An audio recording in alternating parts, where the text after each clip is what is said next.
Ready? Go. Go. Go. Oi, oi, oi, oi. More energy, more energy, more power. Oi. Bloody hell, mate. Oi, oi, oi, oi. Oi, oi, oi. Oi, mind up. Oi, yeah. More energy, more power. Oi, oi, that was mad. More passion. Let me see that footwork. Give it to them. More passion, more energy, more passion, more energy. Oi.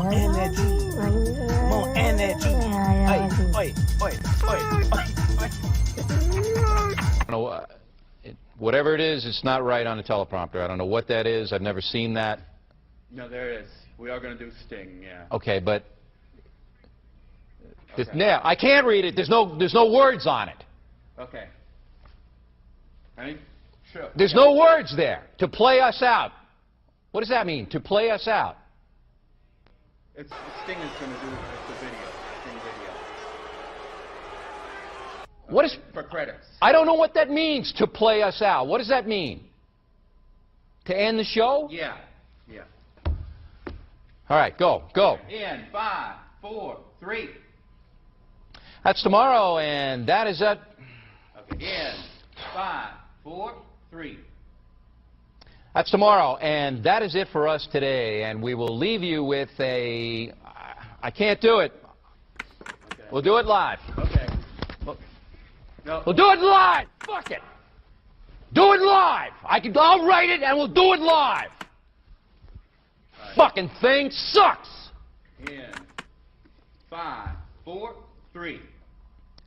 That's tomorrow, and that is it for us today. I'm Bill O'Reilly. Thanks again for watching. We'll leave you with Sting and a cut off his new album. Take it away. So you're telling me there's a chance?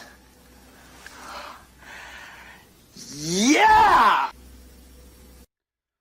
Do it! Just do it! Don't let your dreams be dreams. Yesterday, you said tomorrow. So just do it! Make your dreams come true! Just do it! We obviously didn't communicate clearly.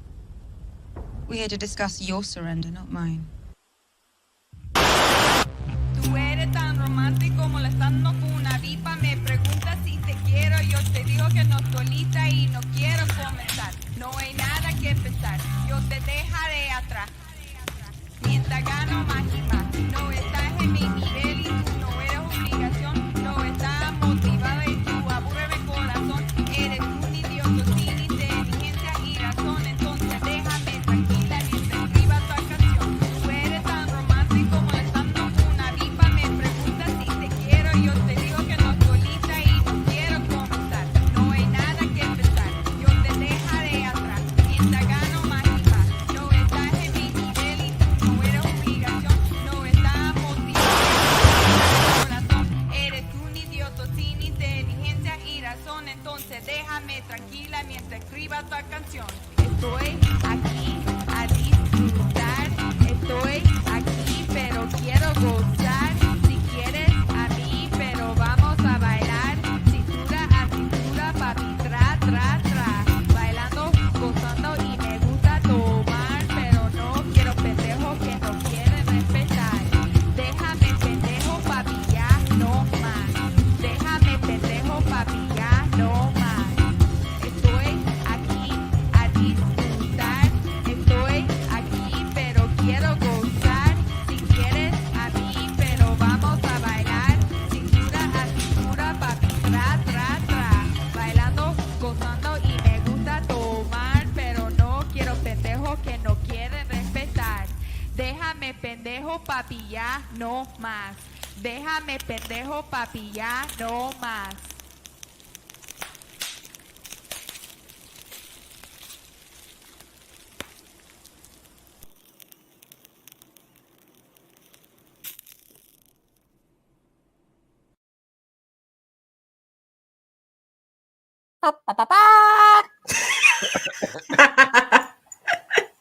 What an entrance! What is up, everybody? It's your boy Luis Martinez, aka at Big Chief Burrito, live with you on a on a Tuesday. Tuesday. Mi Gente show live and direct by Latinos for Latinos. Well, actually, by Latinos for everyone. Anyway. Yeah. Hey, thanks everybody for joining us. We are live here on a Tuesday, live and alive from the Burrito Lounge in San Diego, California. The wet Burrito Lounge. It's raining again. It's been raining. It's been raining. Shout out to everybody that's been checking in from the East Coast. I had some people from Queens message me like, "What the hell's going on over there?" Yeah, my coworker, she has family in the Midwest. They're all like, "Are you okay?" Let's listen. The infrastructure in California is not built for rain. It's something about the bedrock and about like the stuff that they use to pave that it's not porous, so it doesn't go into the bottom. It just all drains. Science. So yeah, we're a desert. We're fucked. Anyway, we're gonna jump right into the show today. We're probably gonna do personal news a little bit later because we have a special guest joining us all the way from the East Coast. Yeah, absolutely. Actually, I have to hit go live on Instagram. Sorry, I forgot. All right, we're live on Instagram now too. Sorry. Hi. We'll be on Instagram in a second. They'll be a little bit behind, but I got to keep it. Fine. They can deal with it. Instagram's all right. Yeah. But joining us today, we're going to be talking about film, and we're going to be talking about the world of poetry and writing. And joining us today, somebody I've wanted to have on the show for a while.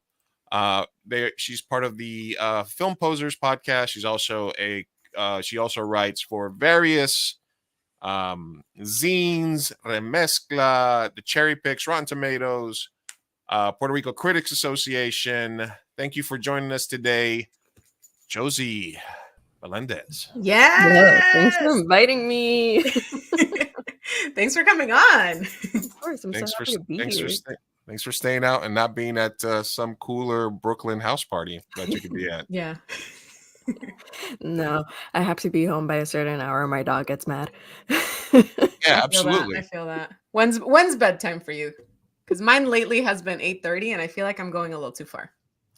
I try to go to bed by 11 because when I get home, I tend to write. So that keeps me up for a while, but it has to be like 11 because if not, I will set 3 alarms and I will snooze all of them. Oh, yeah, that's my toxic trait too. Wow. Yeah. I was feeling a little bad because I was like, oh man, she's on the East Coast. I was like, we're gonna try to start a little bit later. But then I saw some of your tweets and I was like, you're tweeting at like 11, 10 o'clock at night. I'm like, she'll be all right. She'll be cool. She's doing tweet threads at like 2 a.m. I'm like, she can stay up one night to be on the show. She'll be cool. And whether my body knows it or not, I'm a Pacific Standard Time. Yeah, absolutely. PST. You were getting out here. So let's jump right into it. I mean, we want to talk a little bit about your movie stuff and your, film critic, the film poser and stuff like that. But the main reason that we wanted to have you on is to talk about your book of poetry. Have you been writing poetry your whole life? Is this always something that's been in the background? Has this something that's been germinating in the back for a while? Or was it something spur of the moment that brought you to write this book? Looking back, it's always been there. I remember around high school for projects, our teachers would have us write poetry. And I really liked my English class, and I majored in English for undergrad. So it was always there, what I studied. And this is my English major side coming out. I really loved the Romanticism period because all of those poets were just sad boys. And just the way, like, you can say so much with so little. So I joined a poetry association in undergrad, and I got really into Sarah Kay. I love her. I was working at a bookstore when I first moved to New York, and she walked in, and I was like, you are the reason I got into poetry, which is really great. And then we talked for a while, and I was like, okay, maybe this is real. Maybe this is something that I could actually pursue. So from that moment on, I wanted to publish something, but I never knew what. And then last summer, when my mother passed away, I was like, okay, maybe this is the moment. So it was like a meet cute from the universe. Yeah. That's one way to put it. All signs pointing to yes. I just had to wait for the right moment. Okay, excellent. All right. Well, I'll be obviously sorry about the loss of your mother. Of course, thank you. Passed away almost 2 years ago now, so I know it's rough. So you put all of this effort into this book. Do you want to kind of describe a little bit about what it's about, what the themes are? So Of course. uh, So, for people that don't know, Gotas de Amor is my debut poetry book. It is written in Spanish with 2 poems in English, but primarily Spanish. And it is a book about grief, loss, but also love, but also anger, and just all those feelings we experience. A lot of people have reached out to me that they could relate to it a lot, not just with the loss of a parent, but maybe the loss of a grandfather, the loss of a friendship, the loss of someone you loved in general. So my main goal, I always like to say that I like to write to heal and that I hope that people can find healing through that writing. So that was definitely my main goal with this, that hopefully people could feel less alone. Yeah. What was your process like in writing like these poems? Was it kind of sporadic and just letting it kind of like Yeah. let it out since you're going through grief and all of that? Or was it at all structured? How did you Yeah. what was your thought process while writing, I guess? The first few, I think like the first 7 poems of the book, I wrote in less than 5 minutes. They just came out of me and I know. Whoa. Those, but then I sent those. A friend had recommended me to this indie publisher in Puerto Rico. So I sent him those 7 poems and he really liked them. But then I started getting in my head like, will I be able to make something as good as these? So after that, those were a spur of the moment, lightning in a bottle kind of thing. After that, I definitely took some moments of like something would happen and then I would sit on that and then I would write like in the notes app or directly on Google Docs. Sometimes I would be on the subway, sometimes I would be on the plane. It would just be different moments where I would be feeling something and then immediately I would be like, okay, let's try to explain this feeling. Yeah. I was And going to do you ask if you read on the subway. I used to. Yeah. No, that's why in the acknowledgments I was like, thank you, New York, for not judging me. Because it's like you just sit there and I know people say it's a rite of passage to cry on the subway or like in public in New York, but Oh, yeah. it's so different when you're able to experience those emotions publicly and you never feel like the city is judging you. It's just part of New York. Yeah. Yeah. Do you Shout out the 7 train. Sorry. do you miss the East Coast, Lou? I That was honestly, a total random question. but, like, honestly, You can't beat public transportation. I'm you sorry. really Like can't. I could get it. I could be in Queens. I could go to 74th Street and Roosevelt, get on the E or the F train. Yeah. I could be in the Village in like 22 Yeah. minutes. No, I And love Yeah. Puerto Rico. Each time I go back, I'm happy to be home. But if there's one thing I will always miss, it's public transportation. Even though the MTA has its issues, and I don't know why they're charging almost $3 for every trip. Oh But my God. yeah, it's gone up. Jesus. well, yeah, no, and just so you know, it was $1.50 when I was last there. So it's been yeah. I'm jealous. Yeah. That's so, insane. It's almost $3 now. It's like a Wow. necessity. That's a Yeah. It doesn't seem right. No, Still, you it does can't beat it. not. You can't beat it. You can be anywhere. I know. Yeah. It's a toxic relationship. Yeah, that's what. Listen, when I was in my artsy phase in New York, going to doing acting, improv, writing poetry, I was on the subway 24/7. I'd go sit in Central Park and write, or go to take advantage of Also all like feel the it. free nights. You know, Yeah, like it's the energy. Like Yeah. sometimes I get all in my head, like my ancestors did the exact same thing in this city. Like you feel like, ooh, Yeah. you're part of a legacy in a way. Yeah, you're walking alone. You're in Central Park. You're in the Village. You're in a random ass little park in the middle of Brooklyn or something, and you feel like you're part of something. Like, you know, there's an artistic flow to the city. It's incredible. I used to go a lot of the times to Alphabet City, to the New Eurekans Cafe, to do beat poetry. Yeah, I don't know if you've ever been down there, if that spot is it's still open. closed. Yeah, no, but that was the 90s for me. Was ABC, Alphabet City, the New Eurekan Cafe, the West Village, and all East Village for my acting classes. So Yeah, I and then like remember. Mopa on Thursday nights when it was free, and the Whitney on Wednesdays when it was free. All that stuff. That was the vibe back then. But I'm sure it's different now. But it's still, you know, Yeah. in some instances the same. I studied a lot of the New York and Poets Cafe and everyone like Pedro Pietri and everyone that came out of that during undergrad. So I remember when it finally set in that this book was going to be real. I went to the New York and Poets Cafe and everyone was like, it's closed. And I'm like, I don't care. I stood outside for like wanna 5 go there? minutes and I just took it in. Aw, that's awesome. Yeah, I only read there one time. I would just go and hang out. One time I had my little book with me, and I did on a free night and stuff like that. Got up, but I'm so jealous of the melting pot over there. Yeah, 'Cause yeah, here in San Diego, I mean, we have a few, but it's mainly Mexicans. Let's be honest. yeah, it's yeah.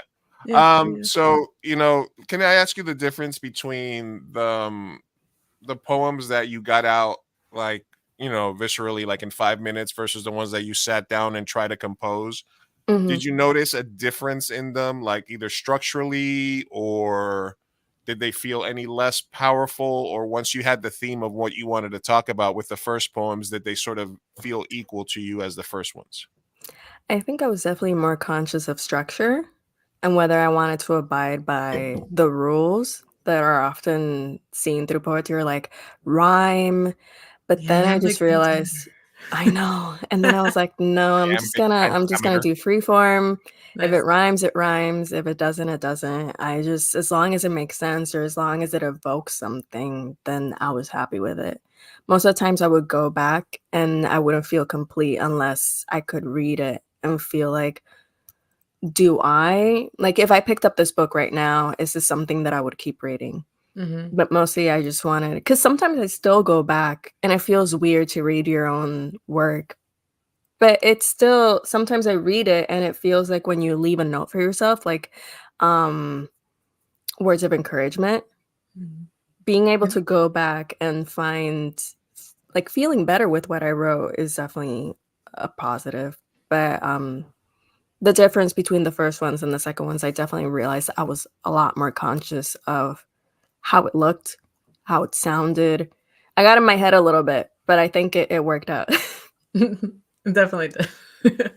Do you prefer writing or doing poetry in Spanish versus English, or do you have any leniency there?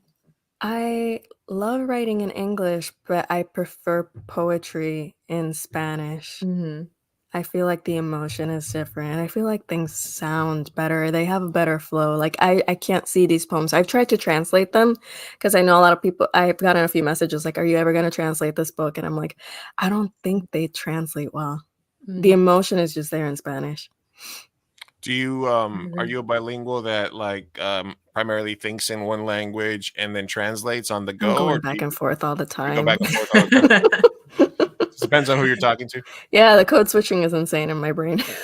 Yeah, no, yeah, we've all been there. And then the title. I mean, it's a very Mhm. beautiful title for a book. You guys can get this here. I put the link in the chat as well. We'll put it in the description as well. Gotas de Amor. You can get it at Aw. Punta Pluma. And we have a link there for it. What is there a specific significance to the title? Tears. The tears we shed are the drops of love that we give to others. Nice. All right. Succinct. Succinct, Mhm. beautiful. What else? Powerful. What does he need? Oh man, I- grief is a bitch. yeah. Sorry, I just know. random thought. No, But it it's so is. beautiful. Like I love that you created art Yeah. out of it, you It's know? messy, it's beautiful. I remember when I was going through at the beginning, one thing I kept rewatching was Andrew Garfield's interview when he's talking about his mom and when Mhm. he said that all the grief that he feels is all the love that he had for her. Mhm. And when you realize that, is that it's true. All the pain you feel is just the love that you can no longer give to that person. Oh, So you just have it within you, but which feels sad, but it's also a reminder of all the love that did exist. yeah. Oh, that's beautiful. Yeah, no, I'm gonna cry. Take it, Lou. You take I should have it. told all these onions before the show. Oh. Set of my keys. Well, how many times I tell you I shouldn't chop onions right before the show, Sophia? It's Yeah, bad. I know. I need to stop Look, doing that. I need to. look, like I said, my father passed away almost 2 years ago now, and even though he was in his, he was in his 90s, and I knew it was coming, and it wasn't like a shock or anything. It still feels No pretty matter the much the age. same at some point. You don't really get over it. You just learn to live with it in some way, so that you allow yourself to sort of keep moving. And then there's the guilt that comes with it, and Hmm. how many more moments I could have spent and stuff like that, Or what you and could have done what you could have differently. done, all of that, and it eats you up. So you just have to forgive yourself and Mhm. sort of and move forward. But it is brave of you to expose your emotions and put them out there. But the good thing is that everybody that has gone through grief, which is all of us, can take a look at this book, take a look at a poem, and sort of relate to it. In my opinion. So I think it's Yeah. it's a great thing to put out there, to put yourself out there. Um, what was the moment when you felt that either you felt they were good enough, or that you didn't care that you were going to put out there? Was it after you got feedback from friends and the publisher and things like that, or how did you wrestle internally with feeling that you wanted it out there, number one, and that you felt it was good enough to publish? First of all, I want to say sorry for your loss. No matter how much time it has passed, it always Thank you. it always stays there. Yeah. And I think I started to feel ready after my first round of edits. We had 2 round of edits, and my publisher was very kind. And just from the get-go, they just really liked the poems. Most of the changes were like punctuation, or maybe this word works better than this word. But at that moment, I realized, okay, these are small changes, so the poems work. So that's when the imposter syndrome left my body, and I was like, okay, this is good. This is going out there. And I never felt, which is surprising to me, I never felt scared of how it would be perceived or how the poems would be taken into consideration by people, which is strange because, again, there are some poems where it's like fear of perception from the world, but it's weird. It was a little bit ironic, but I was never afraid of it going out. Was it when it was all over, like once you physically hold it in your hand, do you like start the process over again of like knowing where it comes, and the grief and everything back to it when you hold that book? Yeah. But I mean, at some level, it had to be a little cathartic, right? Just to Oh, get through really? it. There's so much. Yeah. Cool. And in general, what's the feeling? Because this is your first book, correct? Yeah. What's that like? First of all. It's crazy because I think my favorite message was also a friend of mine. When we were younger, we would go to a book club at this bookstore back home. And she sent me a message that it's like so strange that we would go to a book club at this bookstore and you would always say you wanted to have your book on the shelves. And then she actually bought my book on the shelf. So she was like, this is so surreal. That's been a long time coming. I'm so proud of you. And that's when I fully internalized it, like, oh my God, my dream came true. Yeah. Oh my gosh. I'm sorry, I should have put published author Publisher. on the thumbnail. Let's go. Yes, that's a big accomplishment. We got to gas her up. Come on. Well, you guys can get Gotas de Amor at puntapluma.com. Was it important to use a publisher from Puerto Rico? Like, was that sort of something that it would have been a non-starter for you another place? I love the way that the process fell through. I thought it was the way it was supposed to be. It felt cosmically correct that it was a publisher back home. It's also because the best part of Punta Pluma is that he wanted to publish his own work because he's a writer too. And then he realized that the publishing industry needs a little bit more work back home. There's a lot, but then we're not publishing things by younger voices. So he started self-publishing, and that's when he started Punta Pluma. And then it went so well that he decided he wanted to spread the love and help other people publish their work. So now, like, we're gonna get into other projects, not just Word, but photography and graphic novels, which is great. So it's just so satisfying to be able to support something local, especially with everything that's happening politically. Mm-hmm. Yeah. Poetic, yeah. I mean, there's a bit of a renaissance to the poetry game, Mhm. these days. I mean, I think it's always kind of like, um, I guess, an underrated art form. I think a lot of writers get their start with poems. Like you said, either a school project, Mhm. a haiku, something like that, where it starts, and then you get into your teens and your aughts, and Mhm. you deal with depression and sadness and stuff. And I know, I mean, I Oh, know, I was writing so much poetry in high school. yeah, me too. Yeah. Oh. Me too. I was a prolific poet, yeah, back then. Weren't we all just Yeah, Yeah. yeah, emo yeah. as hell? Good times. Yeah. I got You in, have to let it out somehow. I got in trouble in high school because I think my senior year I was writing a lot of dark, like, self-harm poetry, like Oh my god. like buried in a casket of hate or something like that, like Yep. some sort of like weird, very emo, dark stuff. And they found them and they had like an intervention with me, and they're like, They're like, are you okay? "Lou, are you gonna do something to this?" I was like, "No, I'm just writing. I'm just letting it all out. Come on." Yeah. So yeah, I mean, I can't wait to read the book, honestly. I Yeah, want I to, think there was a moment there because there are some poems that were a little bit on the darker side of what I was going through mentally, and I was Mhm. like, "What are people? Are people gonna be worried?" But also, it's like you are feeling that darkness, but it's a part of the process. maybe like, Mhm. "Josie, we're just checking in. Yeah. Read some of your poems. So Can we got to discuss page page 8?" 49. What's you all right? You good there? Hold You on. good? What's going Check on in, here? girl. I remember, I think when I first got my copy, I was like, "Ooh, now I can send this to my therapist." There you Saves everyone a lot of time. There Yeah. you go. Yeah. Yeah, this We just skip the sparkness. next couple of sessions, and then go. we'll break this all down at a future session. Yeah. I love it. Well, excellent. Well, look, I'm looking forward to taking a look at the book. Yeah, me I know, too. Sophia, you had been able to take a look at some of Josie's readings. What did you think, or what did you get from that?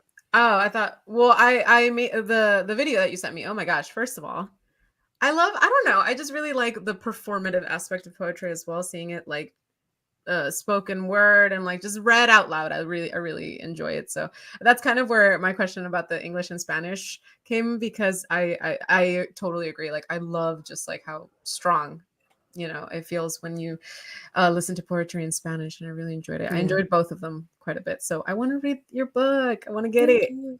I'm excited. gonna buy a copy. So I'm excited for you to read it. yeah, I'll let you know. I'll check in when I get to the first. Listen, I know we talked about it. All right, excellent. So I wanted to talk a little bit to you more about the, your love of film, and sort of Yes, your the podcast. your Yeah. podcast and stuff like that. We had I had another one of the film posers on Fireside Chats probably not too long ago, probably about a year and a half ago now. And I know that the film posers came about as sort of a reaction to people telling you Yeah. that you were, you know, We didn't know what not a we were real film talking fan about. Yeah. unless you like certain movies, right? Unless What? Mhm. Oh, that's so yeah, snobby. Mhm. I probably love those I'm a movies that film they're poser. talking about, but I don't force them onto people. So, have you ever revisited those films at all again, or do you still feel the same way, or I feel how the have same you way. evolved since you were like the original film poser? I definitely, like, for example, I want to rewatch The Godfather because I didn't like it the first time. Damn, no, Josie. I know. So there are a lot Okay. of film bro movies that I haven't quite bonded with. Mhm. But that was all part of the process. So we just realized that we definitely have a variety of taste between the four of us. And it's not always the conventional, like, cinephile taste. Sometimes we are raving about Charlie's Angels Yeah. because we understand the satire. But obviously not everyone is going to see it that way. And that's why usually in the tagline we're like, we're all film posers, because we all have different tastes. We all, like, film is subjective. Not everything is going to be good or bad, which Mhm. is often, I think, the problem with film criticism because everyone thinks there's a definitive answer when reviewing a film. And sometimes you can like something and still acknowledge that maybe it's not a masterpiece, but you had fun with it. I Mhm. think that's what matters. That happened a lot with the Marvels recently, where people were just going ham on it, and it's like, it's fun. People enjoyed their time with it, and at the end of the day, that's what matters. We go to films for escapism. Mhm. Absolutely. Amen to that. Josie's my girl, same girl, Rosa! same about the Hi, Godfather. Rosa. Look, Hey, Rosa. Rosa. Look, I'm trying not to get Godfather triggered here, but no, me and Rosa had a deal, and we still have to follow through. She was gonna rewatch Godfather 1 and 2, and I Yeah. was gonna watch all the Paddingtons, and we were gonna see if we. How are we doing on that, Lou, by the way? What Paddington are you?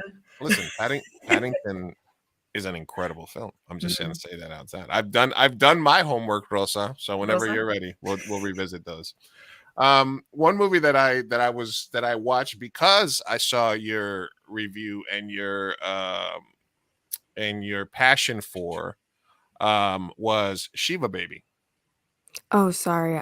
Can you hear me? Yeah, I Yeah. can hear you. I lost you for a second. I think my AirPod died. Oh, okay. Are you Okay. did you can you hear us Yeah. now? You're good? Yeah, you're on my speaker. Sorry, Gotcha. could you repeat the Okay. question? No, I said one of the movies that I watched because I saw how passionate you were about it was Shiva Baby Heck yeah. from a few years back. And I always wanted to tell you that I was like I saw how like, you were like pushing for it, you were a big fan of it. All right. I Adding it sort to the of list. I s- it reminded me a little bit in terms of like the tension building that you feel throughout the film to like a Safdie Brothers movie kind of where it's kind of Yeah. like like a little bit of like tension building and you just sort of feel uncomfortable. Do you like those type of movies that make you sort of feel uncomfortable and like nervous for the characters and stuff like that? I've definitely been getting into those movies a lot more recently. Mhm. I didn't used to be a horror person or a suspense person before, but slowly, especially with Anna, one of our film posers, she's the Mhm. horror buff of film posers. Nice. So recently, I have been able to get into those movies, mostly thanks to Jordan Peele. So props to him. He's a really Yeah. good segue into horror, I feel like. Yeah. Yeah. So being able to feel uncomfortable is definitely a new thing that I've encountered in film, and it's something I've been liking, especially with Shiva Baby, because you can get so much out of a character and out of situation through that awkwardness, and I just think they do it so well in that film. Yeah. Wait, is it Pam Grier? Is that the one? Pam Grier. I just saw Shiva Baby. Is that not the one? What is it? S-H-I Shiva, S-H-I-V-A. I was like 1975. Pam Grier. Yeah, it's Shiva Baby, the famous blaxploitation film of 1970s. I was like, it's the 29 on Rotten Tomatoes. I don't know what you're saying. No. No, not that one. Gotcha. 2020. That makes a lot more sense. Got Yeah, it. yeah. Got it. Thank you. Adding that to the watch list. Thank you. Where are you falling on the Greta was snubbed debate for the Oscars this year? Are you, because I mean, we talked to Rosa, she gave us her sort Mhm. of hot take that there was a lot of qualified filmmakers this year. Do you feel that that it was a snub, or do you feel that you like the list that they come up with? Oh boy. I do feel it was a snub, but not just for her, for Sling Song too.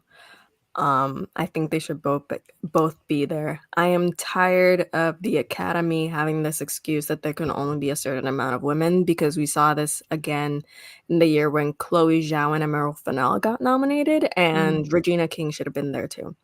I will not let that go. So it's usually either we can only have like 2 women, or if there's already a woman of color, that's enough. And we need to see more diversity there, not just white women. Now, that being said, I do think Greta did such an amazing job as a director, and I would have preferred to see her nominated for directing over screenplay because I don't think the script is as strong. And she also broke so many records, and that's notable. And I think I think the movie is well directed, so to not see that her there felt a little bit ridiculous, especially considering the accolades that this film has in comparison with Little Women, and we also saw that happen then. So at most, I think people blew it out of proportion. I mean, why is Hillary Clinton tweeting about this? Right. She has But a I think there is something important to be said about the way that the Academy reacts to women in directing positions, because we've seen it time and time again. And then people are like, maybe the solution is to add a female directors category. And it's like, no, no, why are we separating it? Just add more women. Women are directing some of the best films every single year, and you're still ignoring them. Yeah, and it doesn't make a lot of sense that you're nominating 10 movies for Best Picture, but only 5 directors, and so it's almost like they want the controversy every year. Mhm. Interesting. It's Yeah, interesting. yeah. Interesting. On a Let's similar note, wait, what did you think about the America Ferrera being nominated? So I I wasn't a big fan of the monologue. Um, I don't think her character was as well developed as it should have been, and again, that goes to the script. I am happy she was nominated. I wouldn't say for that role, she's obviously had better roles, but she deserves to be nominated as an actress in general. She's a really good actress, so I'm just pretending it's for Real Women Have Curves. Yeah, there you go. Okay, okay. Yeah, listen. I know Jeffrey Wright got nominated for this year, but in my mind, he should have been nominated. He should have won for Basquiat in 1997. Yes. Wow. There you go. There you go. Am I right? He's also just such a good actor, so I'm like, you know what? These people being here, I don't mind. It's okay. Sometimes they got to do reparation nominations, you know? It's like for me, I don't agree with Jamie Lee Curtis winning. So for me, she won for Freaky Friday. Yeah. Oh. Oh. That was amazing. Yeah. Was No, absolutely. acting. Yeah. So I mean that's what they do. They gave Scorsese the Oscar for The Departed instead of one of Leo 8 other as movies well. that were better than The Yeah. Departed. Leo too. You're so Yeah, Mhm. Leo right. too. It's We all know he should have won for anything else. yeah. So what do you think of the biggest lock for this year would be Oscar wise? I am gonna keep saying that What I Was Made For by Billie Eilish Okay. is gonna win. If it Fine. doesn't, I'll be genuinely surprised. I would love to see Past Lives win screenplay just to have something. Mhm. Because I don't think if it only got 2 nominations, it probably won't win Best Picture. Do you So think give it's it suffering screenplay. from coming out so early in the year? I don't know, because people were loving it, Yeah. and then they just dipped. Yeah, there's just I mean, obviously it's either, you come out early or you come out whenever you're naturally supposed to come out and then you hope that the momentum carries you, or you try to schedule the limited release before the end of the year to try to get in under the line. So, Yeah, that happened to Everything Ever All at Once, and they handled it really well. I think this year A24 kinda screwed themselves over, especially with Iron Claw. I will not stop saying it. I've tweeted it twice. I will keep saying it. 'Cause Iron Claw was really good, so you already distracted from Past Lives. yeah, and it ended up with just Ironclad not getting crap. So Literally. And they Iron probably Claw should have just deserved a lot yeah, of love, which is yeah. so sad because if you think about it, it's not gonna get anything. It's not gonna have any other opportunity because they marketed it for this year. They campaigned it for this year, so that's devastating. Almost as devastating as Better Call Saul never winning an Oh Emmy. my god. Mhm. Yeah. That's a deal. Yeah, that's a hill I'll die on for sure. God. Are you passionate as much about any major TV shows as well, or are you mostly sticking to films these days? Mostly film, though, of course, I really did love The Last of Us Okay. Really? and Daisy Jones and the Six because I read that book a long time ago and I really enjoyed that book. And I thought they did a great job. Also, the music is spectacular. I have the vinyl right over here. Okay. Ooh. There you go. What is that one? Daisy Jones and Daisy Jones and the Six. It's I like to describe the book as Fleetwood Mac fan fiction. Yeah. I love But Sophia, make sure you watch Daisy Jones and the 1 through 5 first, or else you're gonna be lost.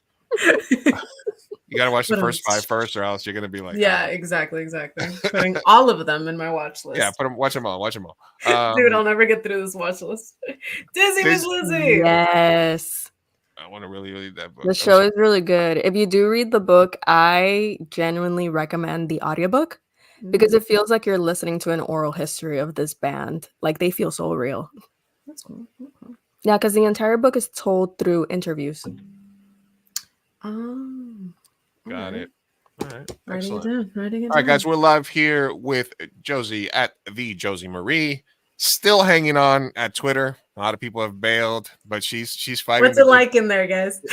It's a hellscape, Yeah. but The ads right now feel Oh my so violent.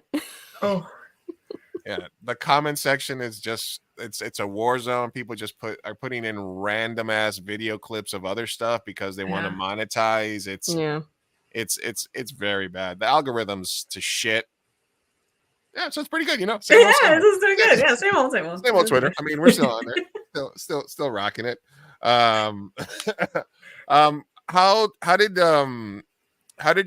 did you transition from you have the poetry in the background, you're writing poetry as a kid. Did you always feel that you wanted to be in film, but in more of like a reviewer capacity? I know Gabby made a short film, right? I know you guys you worked on that. Are you also looking to writing a film or working on film, or was your passion of film just to consume them and to review them and write about them, as opposed to be in the industry? So my goal is to be in the industry. I love screenwriting. I love writing scripts. And thing is, I graduated with a degree in screenwriting during the pandemic Mm. in 2020. So Okay. that's when we started Film Posers. And we couldn't make film, we couldn't sell scripts, we couldn't do anything. So the best thing we could do is watch films and talk about them. Especially nobody could go to the theater and nobody could physically meet up to share in film. So the best thing we can do was just the four of us just talk about the movies that we like, um, movies that we've seen, movies that we'd like to see, and people happen to connect with that, which was really great. But what I'm grateful for is that film criticism actually opened a lot of doors for me to get into the industry as a screenwriter. Mm. Really? Are you currently writing any scripts? Yeah. Yeah, nice. What's Yeah. your favorite genre to? I love rom-coms, which is why I'm so Mhm. critical of them. That's fair. That's Oh fair. yeah, it's Sophia starred in a rom-com that we Mm. filmed Ages ago. ages Jesus. ago. I'll send that to you. It's a little adult oriented, but it is technically a rom-com. So we gotta get Josie to watch it and review it. But she So. seems like a harsh reviewer. I'm scared. No. Trust me, no.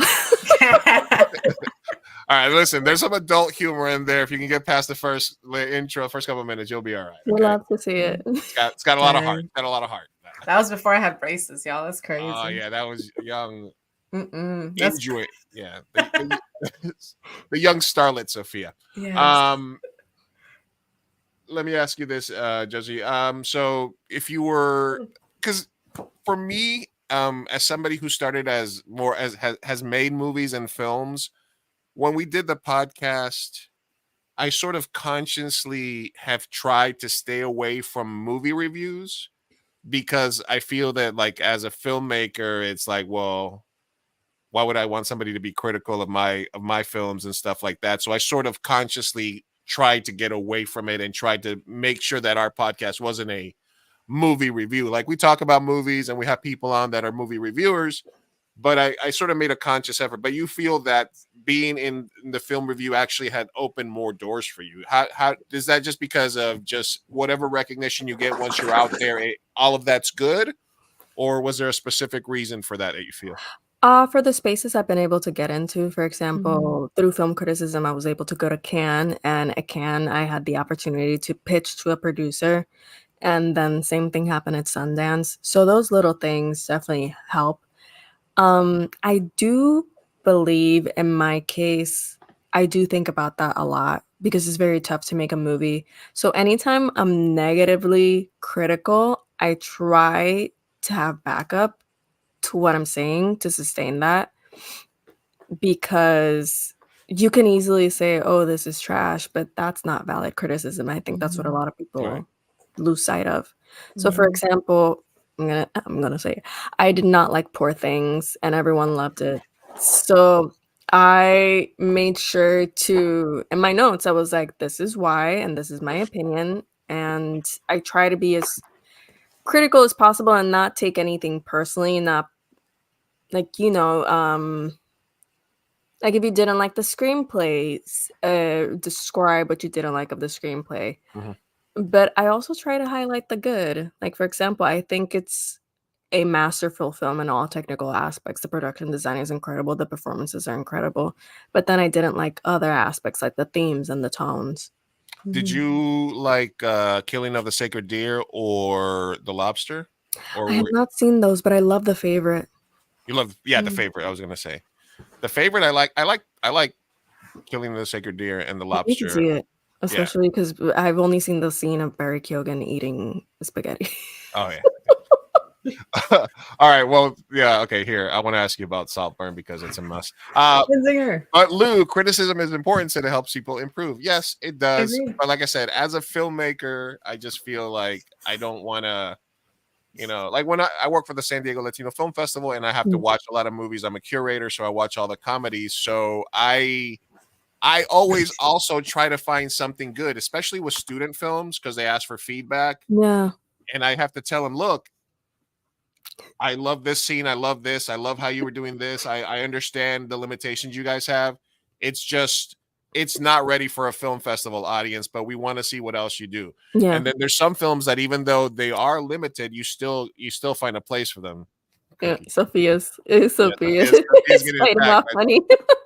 Yeah, I'm smart. I I'm dose up fighting for my my dogs. life here. I dose up my dogs before the stream, Sophia. So anyway. So that happened to I me. need to borrow some CBD. I volunteered to screen films for the New York Latino Film Festival. Nice. Yeah. And You I probably definitely watched a lot of movies, the same movies. Yeah, I definitely encountered that a lot too, because it's like you see these films and you want to accept everybody, but then you have to make the tough decisions, and giving that feedback is definitely difficult. But This- it's also so fulfilling to see people put so much heart and effort into those things, and just to see Latinos trying yeah. to make it in the industry. Every year when I watch and I see all the talent and all the Latinos from all over the world and all different parts of the US submitting films, it's like the Grinch, my heart grows. Yeah, and the different grows. stories, the different genres. Yeah. Sophia, let the dog be. I'm not doing anything. She is entering MySpace. Okay, Rosa? MySpace. So obligatory film question about Saltburn. What side did you fall on the Saltburn? La la la la la. I have not seen it. I loved it. I enjoyed it. I enjoyed it. I remember watching it and thinking, this is great. This is amazing. And then people were like, oh, that was too much. And I'm like, where? Yeah. I'm intrigued to watch it now. What? I mean, yes, I can see what I've heard things. I know there's 3 specific areas where people will be like, what for? But for me, I was like, it's gorgeous, it's stylish. I would have given it a cinematography nom. They were cowards. Yeah, it's very stylish. It's got great twists. It's got a little bit of everything, man. You gotta let the artist go. You're a peacock. You gotta let you fly. I'm too scared to watch Saltburn. Yeah. No, it's fun. It's fine. Don't worry Let's about do it together, Lizzie. No, it's fun. It's good. It's good times. Yeah. Especially that last scene when you're like, oh, all right, cool, I get it. Nice. Yeah. Very It's free. just, free as a bird. Free as a bird. I have a few questions, but it would be redirecting hard just because I want to get to know a little bit about your background. I know you're from Puerto Rico, and were you born there? Were you raised there, etc.? How'd you get to New York? Yeah, I was born and raised in Puerto Rico. I did my bachelor's in the University of Puerto Rico. I'm a UP. I left Puerto Rico in 2018 to do my master's. Went back in 2020, stayed with my mom, and then I moved to New York in 2021. So I've been here ever since. Oh, that's awesome. That's awesome. I want to visit Puerto Rico. Well, Yeah, would right you now it's raining as much as it is in California, apparently. really? Oh, Yeah. Yeah. Yeah. Dang. So if you close your eyes, you're there. True. I haven't been to Puerto Rico since 1994, something like that. Oh Long my time ago. God. Oh my God. Yeah. Jesus. I mean, when Oh you're in my New York, God. it's kind of like there's really cheap flights. Almost 30 years. Yeah, no, yes, I'm old, Josie. No, wow, you need to go back. I do need to It go back. changed. I'm Mi gonna gente tell you. show takes Changed, Puerto yeah. Rico. Let's go. I need to go back to New York. I need to do a lot of things. I need to travel. We can do an actual live show. Yeah, but yeah, Mhm. well, honestly, We just should. obviously, I mean, people know like I've been sort of doing in-house hospice care with my father for like the last 7 years before he passed. So Mhm. I was pretty much stuck here, but now I'm free as a bird. Well, I got dogs, but I can get somebody to watch them. I can get Yeah. somebody to watch them. Yeah, Somebody will they're dog fine. sit. Let's They'll be babysit. all right. Let's go. Sophia can They'll babysit. survive. They'll understand. Sophia can babysit. I didn't say that, but okay, bud. Yeah. You Yeah. got dogs. You got two Honey? dogs. Listen, I you don't. got two Baxter dogs. and Honey would not get along. I No, don't know. Honey's staring at us like, Honey's when is this, judging. like, when is this gonna end? What are you Yeah, guys she's like, so doing? you done yet with I get more this Look cuddles. at her whole side show? eye. Oh, she's gone. Oh, she damn, she heard you, Josie. I'm Wow. so sorry, honey. You offended her. All right. Wow. So Sophia, one of the running topics that we have on the show is whether or Mhm. not Sophia is in or out on Bad Bunny. She I she was gonna she's been out recently on him. How are you feeling about him these days? Ay, Dios mío. I Get need into him to leave Kendall because apparently they are still together. We were hoodwinked. What? Really? We were? Yeah, someone saw them Oh. at a restaurant in Puerto Rico recently. So I'm Oh, like, what's going on? goodness. I thought it was publicity. I What? know. So I do think it's publicity, but it's one of those things where like people can be in a PR relationship and still like each other. Yeah, that's true. I will die on this hill that I think Eva Mendes and Ryan Gosling started off as a PR relationship. I can see that. Yeah, like But she's in love with him. She kept those receipts. oh yeah, I mean they have they took that way too far. They are in love and they have babies and all of that, but I do think Yeah. that's how they She started. pulled the goalie quickly. Mhm. Oh yeah. No But goalie. yeah, I wasn't the biggest fan of Bad Bunny's recent album, and I don't understand why he's selling his tickets for that expensive. Same. Thank you. I feel like the last two before that were like, oh my god, peak amazing. And My then this one just favorite. dropped. Okay, what are your favorite Bad Bunny albums? The Yo hago lo que me da la gana y Un verano sin ti. So kind of his peak, but even the one before that had a few hits that I fuck with. So yeah. Yeah, what about you? My favorite is El Último Tour del Mundo. Oh yeah, that's a good I one. love See? that album. Ah. Wait, was that in between or before Yo hago lo que me da la gana? It was after Yo hago lo que me da la gana. Okay, so it was like that in between one. That, Yeah, because that didn't was get- he yeah. released Yo hago lo que me da la gana Mhm. right when the pandemic started, Yeah. and none of us could dance to the song Zafaera. I'll never forget That was so good. And then El Último Tour del Mundo came out a little bit later because he Mhm. did that. He was on the top of that bus around New Yeah. York. Yeah. Oh my God, they made an Airbnb out of a bus like that, and it's ridiculous the prices. Like this man. I can imagine. I know so many people. He opened a restaurant in Puerto Rico, and some people have gone. Yeah. Really? Do you, Okay. think that he's like gonna drop eventually though? I feel like he's on a slow decline, but I don't know because he said he was gonna retire, like an early retirement a while ago, but he keeps coming back because he just loves making music oh, and money. And money isn't bad, but I do genuinely think he loves the music. yeah, that's true. What do you think about him and like the effect that he's had for Puerto Rico? Like, do you think that in the grand scheme of things, it's been like a positive impact or? I do think so because it brings attention to the island. I think the other day someone was telling me that when they were in Spain, for an exchange program, when they told someone that they were from Puerto Rico, they were like, "Oh, like Bad Bunny." And then he started playing Bad Bunny on his phone. That's so cute. Yeah, I work currently I work at an international language school, so I meet people from all over the world every single day, and it's cute when you see people make connections like that. Like, oh, I know this one thing about your culture. Yeah. And like it's adorable. I love it. Yeah. Guess what people say when they find out I'm from Medellin? I would say Karol G. So, but I'm assuming you're going the drug route. You know Pablo Escobar? Yes. Yeah, there you go. There it is. No, There it is. todavía. Oh yeah. No, yeah, they're like, oh, Narcos, Pablo Escobar. I'm like, yep. Exactly the same. Nowadays, they would say Karol G La Bichota. Okay, that's all Yeah, they true. would say. Listen, I like Bad Bunny when he was Fat Bunny and he was called Fat Joe. So I'm just gonna say that, that was the original Bad Bunny for me. Fat Joe. Oh Yeah. my God, good times. Good times. Yeah, I remember I mentioned to someone the other day, like, no, él tenía pipa, él tenía panza. And they're like, no, he's always been skinny. Yo, no, no, no, no, El no. Bad Bunny, he was chubby, yeah. Bad Bunny was chubby. Oh yeah. Oh yeah. That's Fat Bunny. All right. Well, Josie, I do want to thank you for joining us tonight. I know it is late for you out there on the East Coast. You guys have fun conversation. But I hope you had a good time with us tonight. We let me just make sure that we plug this some more. You can catch and you can buy Josie's book. Where, Lou? Gotas de Amor. Yes. At puntapluma.com. And I have the link in the description. I'll relink it. I'll make sure that it is in the podcast description when we do drop the audio only version.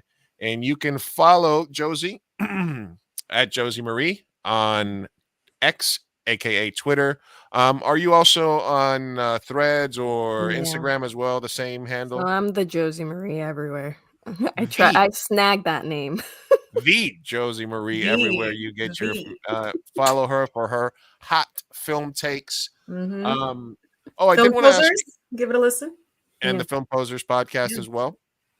I did want to thank you again for sharing some of your poetry with us, the readings. Yes. Big fan of all your work on. You can also catch her writing on Remezcla and other zines online with her film criticism and her film positivism, I guess. And we look forward to seeing what is next in your career, your scripts, your first film. You need an actress, an AD, an editor. We got you. Right you want to come out to the San Diego Latino Film Festival? You let me know. You're always welcome. Fingers crossed. I'm trying to submit to that Jordan Peele No Drama Initiative. So if we get that grant. Okay. She's taking us to the top. Let's go. Let me create the Lou behind the microphone meme. Oh my gosh, that's so exciting though. I hope you get it. Fingers crossed. Fingers crossed.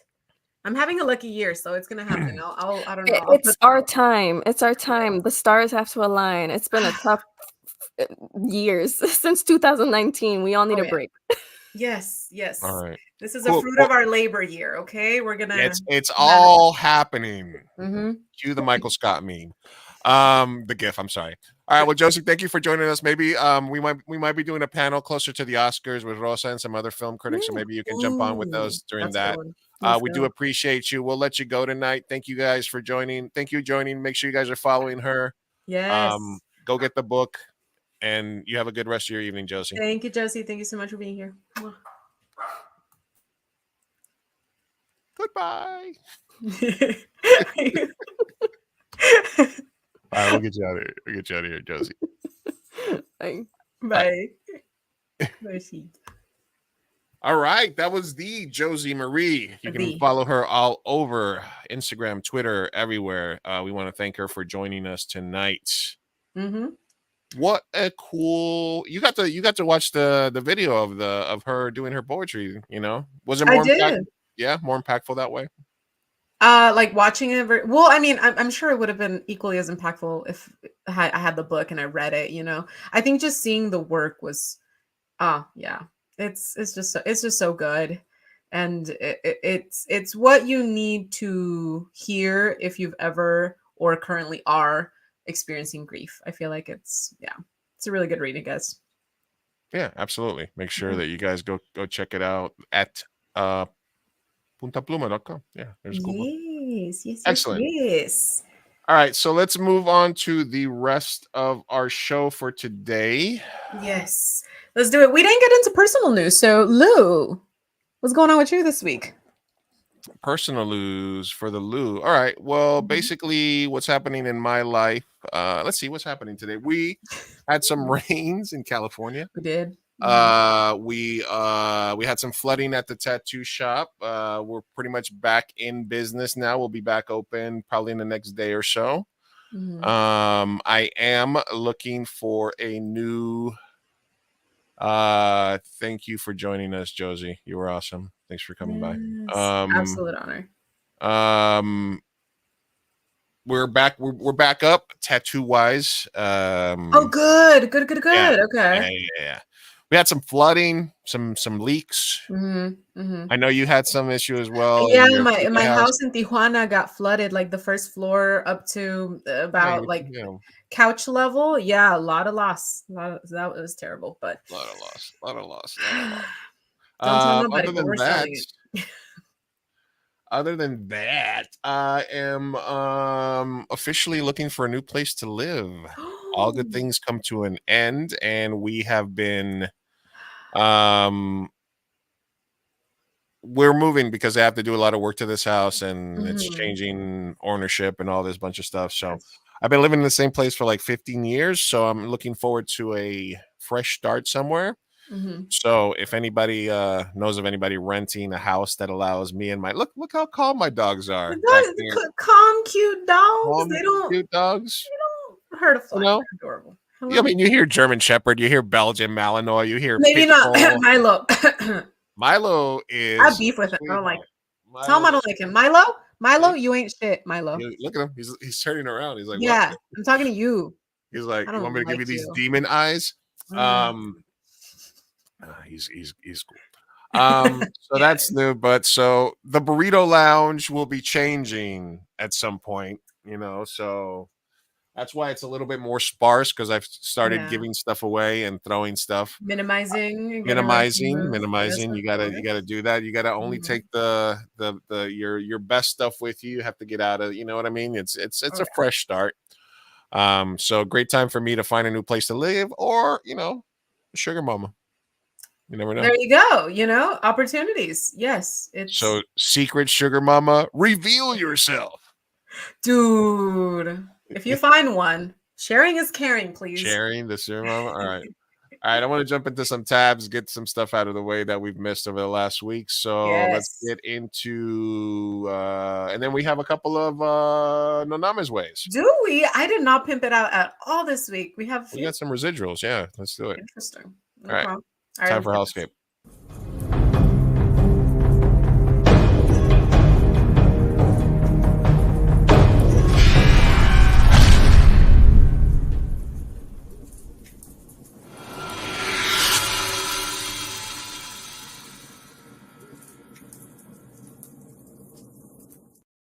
I still really like that picture of us. Like, we look so serious. We're like, and now it's happening now, isn't it? It's happening. All happening. This is fine. All right, let's get into Hellscape Watch. Let's see what we got going on here today. Another Netflix decision. Something that I came across. So basically, Netflix is scrapping The Mothership, a sci-fi thriller starring Halle Berry, which had completed filming, but the studio now plans to never release the film. I'm tired of this. No. What do you mean? It's the never release part for me. Like, what? Yeah, it's giving tax write-off. Yeah. What is up with like spending all of this money on projects and then just scrapping them, but also never releasing them? What? Yeah, I mean, it's very similar to what Warner Brothers did with Batgirl. Yeah, I was gonna say Catwoman, but it's Batgirl. Batgirl, Catwoman. Was it Catwoman? I mean, an animal. Well, Halle Berry was Catwoman. Animal female. That's probably where you got it. But this is, and they've done this with another movie recently as well. I don't care how badly Batgirl tested. It had what's his face, Fraser. Brendan Fraser was in it. There was a bunch of cool people in it. Like I want to see the movie. Like there's so many shitty movies on every platform. So it's impossible for me to be like, how shitty could it be? Yeah. Regardless, I want to see it, but that sucks. What was it even about? Yeah, it was a never sci-fi know. thriller starring Halle Berry. That seems like the perfect type of movie that you would just see on Netflix. Like, oh, Halle Berry, Halle Yeah. Berry, Halle Halle Berry, Berry, Halle Halle Berry. Berry. What's Eh. How are you gonna not put Halle Berry up on Netflix? Come on, I hate Mhm. this part of the industry. I do too. The politics and it really infuriates me when I really sit down and think about how much it takes to get a project to conclusion, you know? Yeah. There's just so much, like, it's so Okay. impossible. And then I think about all the art and the scripts that we probably have never even seen, like, executed, and Yeah. Yeah. and we'll Yeah. never see, and we'll never Absolutely. know. Absolutely. Anyway, this is I fun. I hate it here. I hate it here. I hated it. So yeah, another instance of Hollywood fucking us over. Yeah, I quit. Let's see what else we got going on here. I had some. So there, the Saltburn is a real place, FYI, just so you know. Really? Yeah, Saltburn is Oh, real. did I just have an accent? Really? Yes. Really? Oh, Really? Oh, I didn't know that. Oh. he threw the hee-haw at the sexy UK state where Hit Thriller was filmed.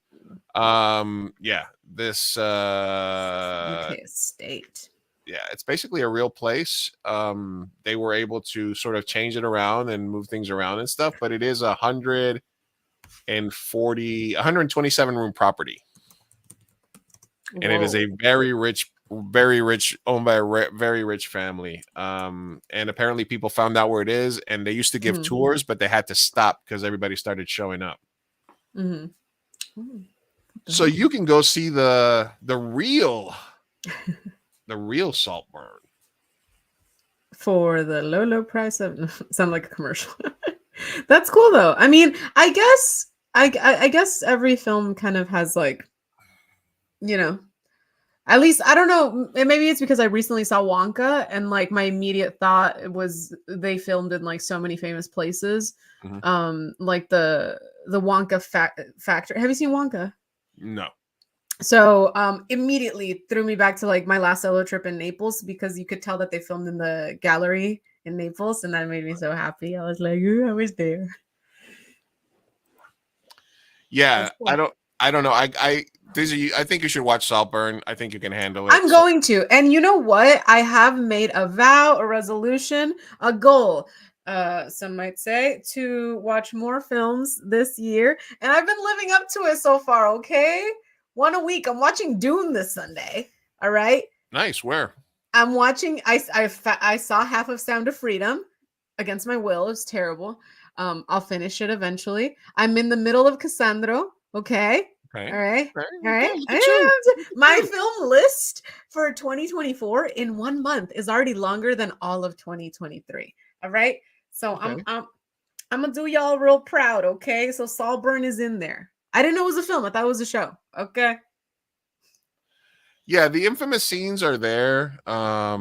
There's basically 5 what the fuck moments in the movie. There's 5. 5. I heard there were Yeah. 3, but No, there's 5. There's but there's also a bitch's experience. Not a lot shocks me. I'm there's sorry. 3 shock moments in the film that are like, what the fuck? And Okay. then there's there's an ending scene that's cool, and then there's a twist that's A kind of like twist? like an M. Night Shyamalan like sort of twist. Well, don't in the spoil fi- it. I mean, it's not gonna it's not it's only it's I'm I won't excited. even- I'll watch it. I'll watch Yeah, it this or next week. Okay. Okay. crazy movie. Hey, what's up, Michelle? Crazy movie, forever traumatized about that. Yeah, no. I thought the Michelle, vampire I scene was want a to little see bit. the baptism scene. Okay. Okay. I'll watch it, and then I'll Yeah. give a little Sophia reviews. Okay. Michelle, also FYI, the Barbie shirts for you and Lizzie are on the way. No, for me and Lizzie. For you and Lizzie. Oh my God, I'm a winner too, guys. Thank you, Michelle, for the amazing shirts and design. Honestly, like, Are you a winner, or am I just very generous? you're very generous. I think I'm a winner. Both. Both things can be true. You're a ¿Por winner. qué no los dos, güey? ¿Por qué no los dos? Let's go. Thank you, sir. Thank you, sir. I'll buy you a hat just for that. Oh! We got it. We got it on tape. We got it on tape. We got it on tape. Listen, He's not listen. allowed to because of the bingo sheet this year. That sounds great because we do have a should I buy segment. I know. Let me see. Oh. Listen, What is it? What is it? All right, No, no, pitch it. I'm ready. My body's ready. No. Game. You said you wanted to buy me a hat. You have your 65. What? These is are it made out of? Look at these ones. Look at these. They're Oh, fucking. jeez, Louise. Yeah, Look at that. Look at that. It's you a think bear. I'm made of money? It's a bear, Jesus. but he's like juggling picnic stuff. That's a cool hat. That is a a cool hat. lion. That's a cool lion. That's a cheetah, and it's got like a lightning bolt. Look at that. Look at that It one. looks like This one. all of these kind of look like they should be designs and logos for sports teams. That's basically the concept because they're on the Yeah. these hats are the exact same hats that you would make for like a Padres hat. Yeah, Like see, like a those are fitted the Padres. Toucans of San Diego. I Yeah. can see it all. I can see it. Yeah. Wait a second. There's this one is pretty cool. Oh, That's a cool hat with the bison and the snow. This one is also pretty cool. It's like a nice thing. The Shamu. Shamu, That's a nice one. That's a nice one. Dark times for our people. I'm trying not to buy any hats, guys. And yet you're just I'm really trying. This one's you're already window shopping and I have like 8 hat tabs open just because you mentioned it. I'm sorry. that was perfect timing. That was perfect timing because I was like, oh yeah. Did you have that open before I mentioned it? Yeah. Oh, Luis, no. I'll shoot you the link. I'll shoot you the link. All right. Let's keep it moving. All right, here you go. In other hellscape news, Melissa Barrera is once again under fire over a series of new social media posts involving the Israeli-Gaza conflict, prompting her representatives at WME and Sugar 23 to explore dropping the actress. Why the fuck are they going after her so hard? Wait, why is she under fire? Quote unquote. Like who is the fire? Who? Basically the issue the public was she did some social media posts where I think what she did was she linked to a donation page. Mm-hmm. Because we're past that, right? Like she talked about Palestine, she got fired. Sundance, they attempted to rehire. She chanted. And then what happened? She at Sundance, she chanted "From the river to the sea, Palestine will be free." Okay. During a protest on Main Street. Okay.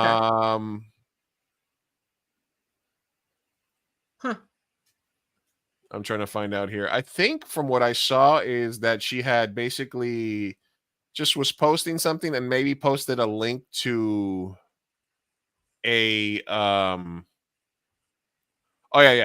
She posted a link in her Instagram bio that directed her followers to donate money to the United Nations Relief and Works Agency for Palestine refugees. So basically she was trying to get people that were blown up and being committed genocide on to, send them some food, I guess. Which how dare you? So she literally was just, just supporting. She had a link for United Nations Relief. Oh my god. Yeah. Oh my god. Yeah, I'm not a big fan of that. But is she under fire? Is it just like the public or like was there any she's just unapologetically pro-Palestine and anti-genocide, which is sometimes it's you're told that it's wokeness, and sometimes you're told it's politically correct, and sometimes it's incorrect. So it just kind of depends on the day in the industry where Bernie's being a little bit more outspoken about it. He was kind of riding the fence pro-Israel for a while, not really calling it a genocide. Recently, he's been doing the circuit, calling for a ceasefire. I mean, it's not controversial to see ceasefire now. I don't understand it. Yeah, exactly. I don't know. It seems this one seems like it's a whole lot of hubbub, but like she already lost her job, and then they ran back after the backlash and tried to get her back. And so I'm glad that she's standing her ground and continuing to be outspoken about this, because she is on the right side of history. And so I support her. I support her, and she's my Latina sister. And you know what? Yes, girl, keep it going. Keep it up. Yeah, absolutely. And I found it from Rosa was the one that posted it, which is it's frustrating to witness the constant bias. While some actors are vocal about the situation, some of them get Oscar nominations. Barrera is just getting constant heat. So that's kind of where I found out about it. And Rosa's right. It's fucking bullshit that they keep attacking her, you know, when other people are getting shit. So I don't know why they're trying to fucking pick on her. Exactly. Like what? That doesn't make sense to me. Meanwhile, her movie from Sundance was one of Rosa's favorite. I can't watch it. Absolutely. All right. We talked a little bit about last week about the Take Back Our Border convoy that actually became like a super religious sort of thing. So essentially, it is a grift because people are, let's see.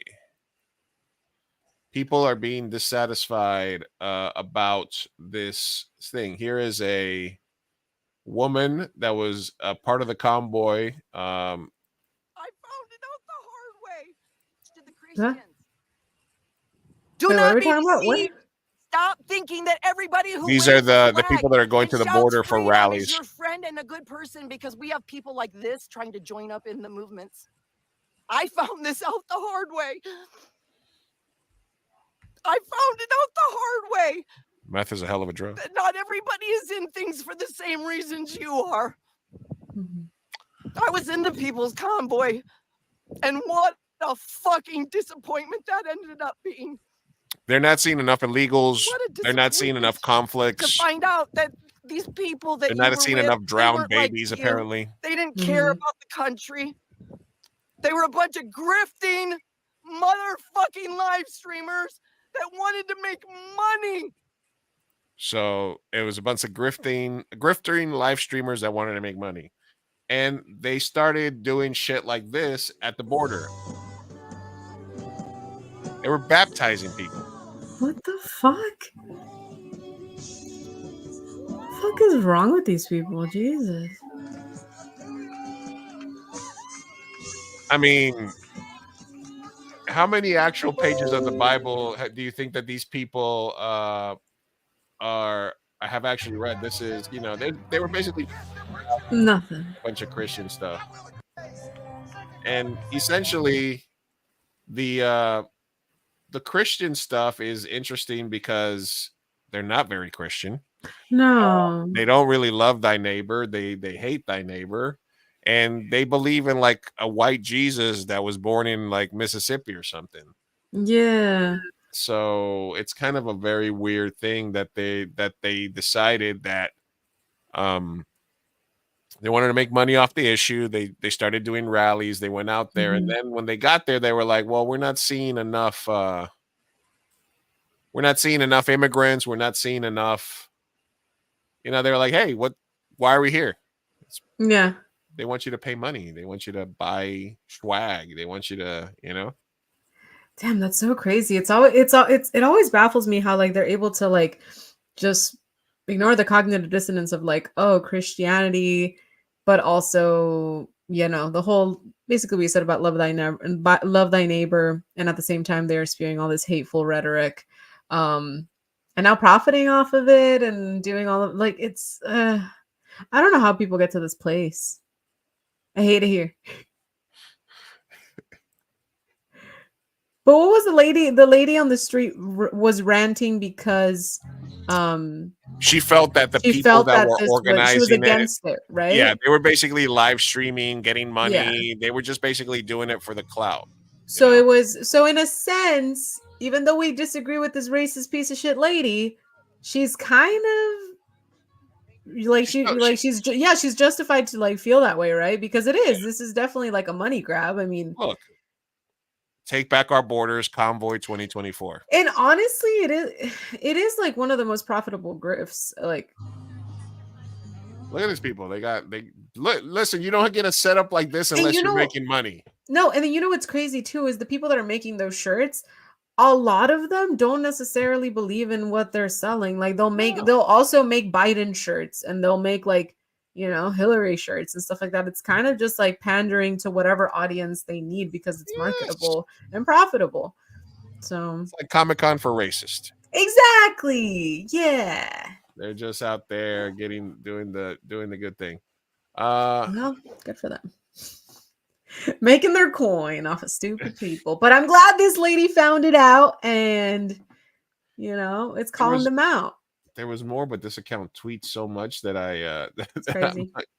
Listen, were you there when Tracy Chapman broke the internet at the Grammys with Fast Car? No, oh my god, I'm so backed up on the Grammys, dude. Today everyone was talking about Miley Cyrus and like all this stuff, and I was like, what happened? No, I need to catch up. Why? What did Tracy Chapman do? There was a country guy, Luke Combs, I think, that did a cover of her song, and they did it together at the Grammys, and she sounded just like she did like in 1988 or whenever she actually came out with that song. So it's kind of like a it was a very like sat on my keys, chopped all these onions moment for a lot of people. I watched the video a few times and I was a little taken back. I can't obviously watch it because copyright and whatnot. Copyright. Yeah. So okay, it's all right. Here we go. Let me see what we got here. Tracy Chapman Grammys. I'm gonna put it on my to watch list. I said yes, sir, but you're on flagpole. So is a little bit, and that, sir, why that's the raggediest old flag you got. I said yes, sir, but you're on. Tell me what this lady's saying. I can't. I cannot for the life of me. This is, sir. Why that's the ragged. This is just one of the speakers at one of those rallies. What is happening? Yeah. Oh my god. I love that. I do love the fit though. That was that was very 4th of July. Good. God bless these people that are like embedded in like doing videos and stuff like that. Yeah. But I mean, I saw a tweet today was like, 2020 Democrats were like, we're not going to move an inch. We're not going to fund this fascist wall thing. And now 2024, they're like, we want to fund this fascist wall thing, but the Republicans don't want us to. It is, I always love it when they switch sides on issues. I love the hypocrisy. Yeah.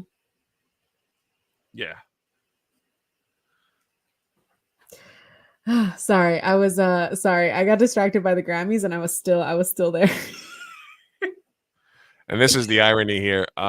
This is one of the people that was just got pulled over by 4 Border Patrol agents, 2 state troopers, and 2 sheriffs.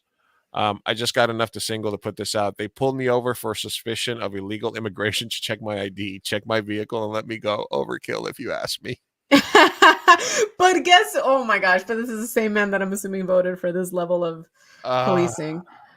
Jesus. Meanwhile, in Texas, they're passing laws that are like, fuck all of this.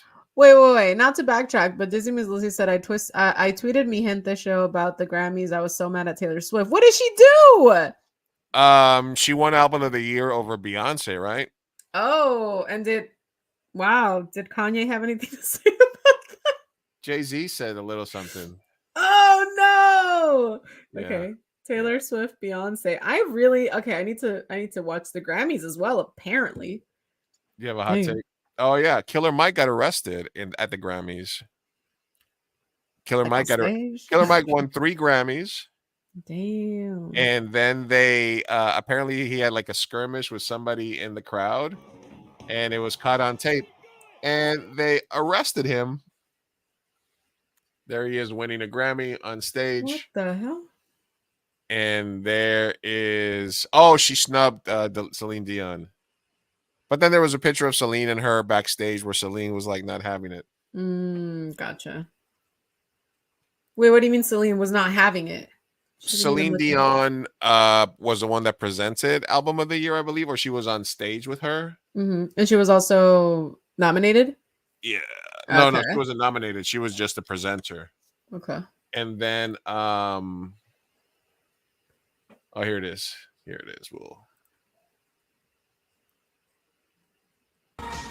PR worked quickly.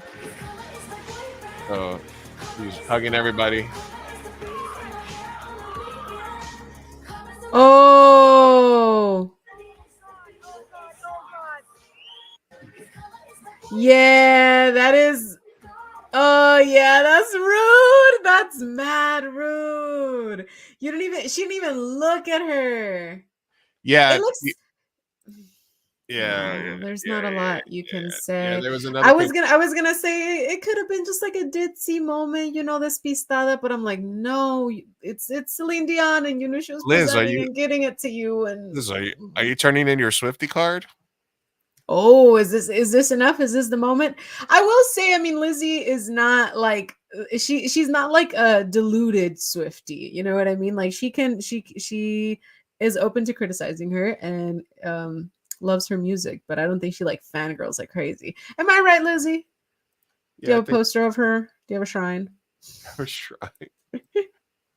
No, you say Nah, thank you. You look her in the eyes. All right. Exactly. What? Yeah. She didn't even look at her. No eye contact. I would have been like, oh, ma'am. Celine Dion is handing me a thing. My heart.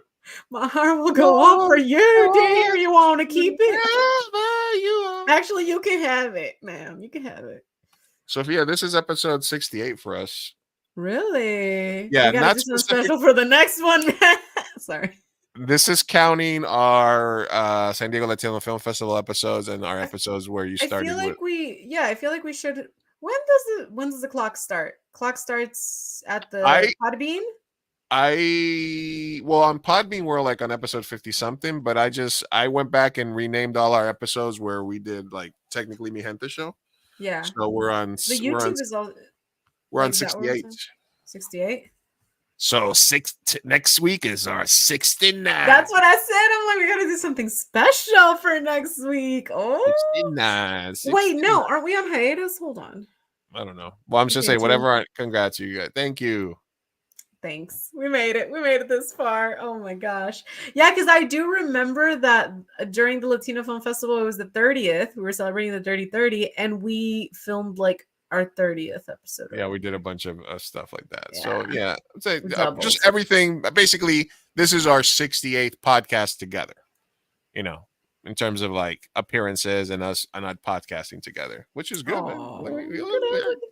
We don't even have to work that hard to get to 100 this year. Look at us. There you go. There's probably more, honestly. You know how we started. Yeah, you were wiggle room before we kind of figured out the. I remember.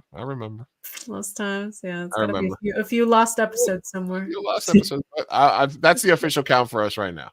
All right, I like it. This is imagine telling. This is one of the best tweets that I saw of the week. Imagine telling on yourself like this. I've never heard a real woman outside of sex work describe herself as squirming and getting wet. Literature, porn, erotic stuff, sure, but to have a girl next to you say, "Ooh, I'm getting wet," is downright unheard of and facetious. Yeah. That's so sad. Yeah. Oh no. Well, at least it seems like it's on a Reddit thread and they're anonymous. So yeah. I mean, there's a lot of Redditors out there that probably actually feel that way, and they feel like I can say this. Well, it's like the Ben Shapiro where she's just like WAP. Wow. Yeah, I was just saying, who wrote this? Ben Shapiro? Yeah, Ben Shapiro wrote that. Doesn't he say that he like doesn't? He's just so surprised and shocked. Sounds like a medical condition. That's like a medical condition. What like, pussy? Sir, you are telling on yourself. Yeah, my wife says it's a medical condition. That's why she doesn't get wet. Let's see. Your wife slept with the milkman. It sounded like. Leatherface is the only answer. Who do you add to this Mount Rushmore of horror icons? You got Jason, you got your Mike Myers, you got your Freddy Krueger. I don't know, maybe Chucky. Ghostface. I was gonna say Chucky, Ghostface. You can add Hellraiser. You can add, see, there it is. You can add. I don't know if Art's been around for Art isn't there. Art isn't quite cult classic yet. We'll give him a decade. Chucky's been. Chucky's a good one. All right, Chucky's a big vote. Ghostface, there it is again. Yeah, Ghostface. Yeah, Pinhead. Yeah. Beetlejuice. Fauci. I think Pinhead's a good one. Fauci, shut the fuck up. That's amazing. Hillary. Oh my god. Anyway. See, this is why I love Twitter. All right, 'cause we're in the this top 3. Yeah. Okay, the this- ones that we mentioned are in the top this is 3. this is why Twitter is awesome. Yes. All right, we already talked about the Melissa Barrera thing. Okay, this was an interesting one.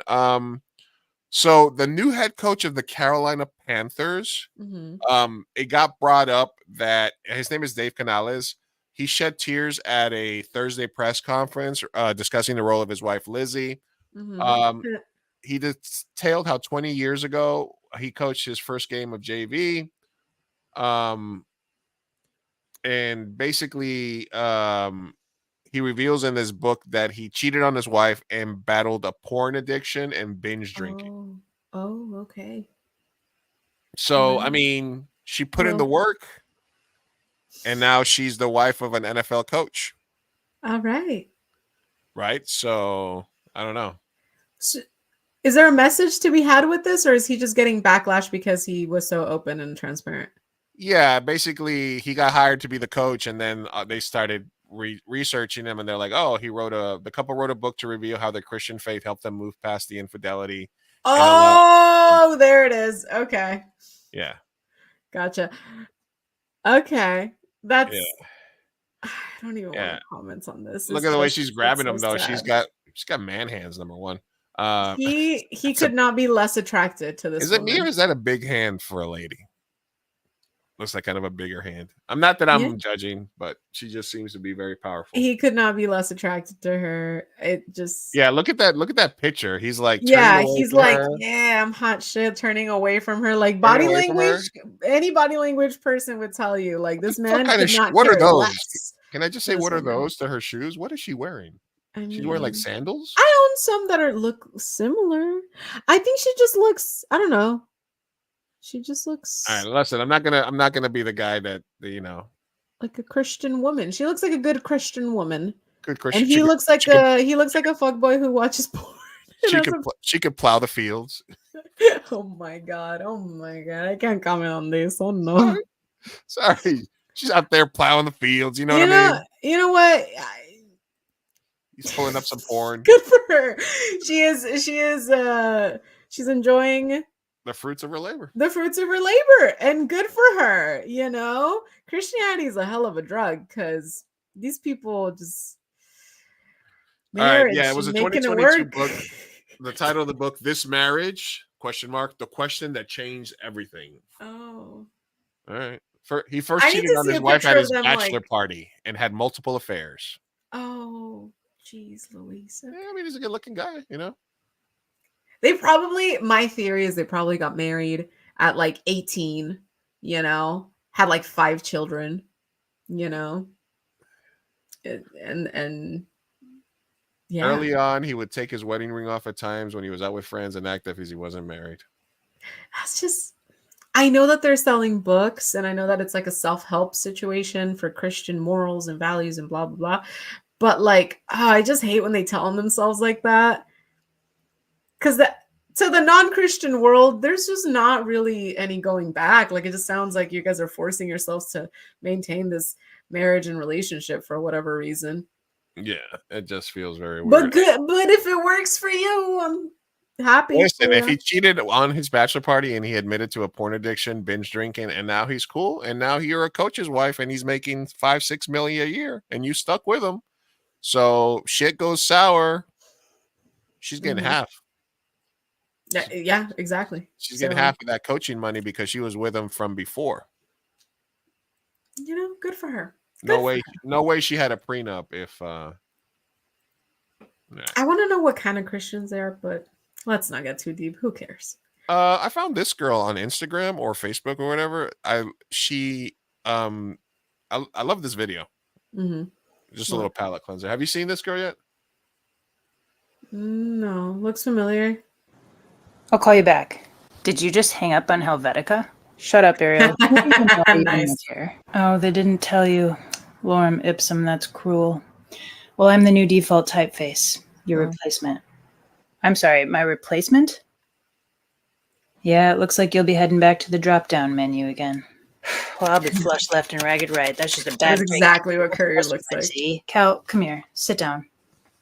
When you took the default position from me, it happened to be the same year that I lost my job as body text at the New York Times. Of all typefaces. Well, I do have a certain gravitas. And do you see me losing any serifs over it? No. There's life after default, you know. And it could be worse, darling. You're legible. You could be like the dingbats.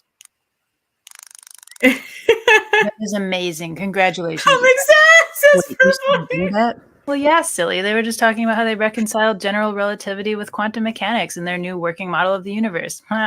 You're saying that the dingbats discovered the unified field theory that Einstein spent his last years searching in vain for? Well, chop chop, share it with us. Oh, it's in quantum math. There's no way to translate it. Oh, hey, babe. Shall we go on our adventure? Papyrus! I was waiting for Papyrus! Later, gators. So what else have the dingbats been trying to tell us? Have you seen the Papyrus SNL skit? What's up? Have you seen the Oh, the Papyrus? Papyrus, SNL yes. skit? Yeah, Anyway, it's like Ellie Cordova, fuck. I just thought it was very smart.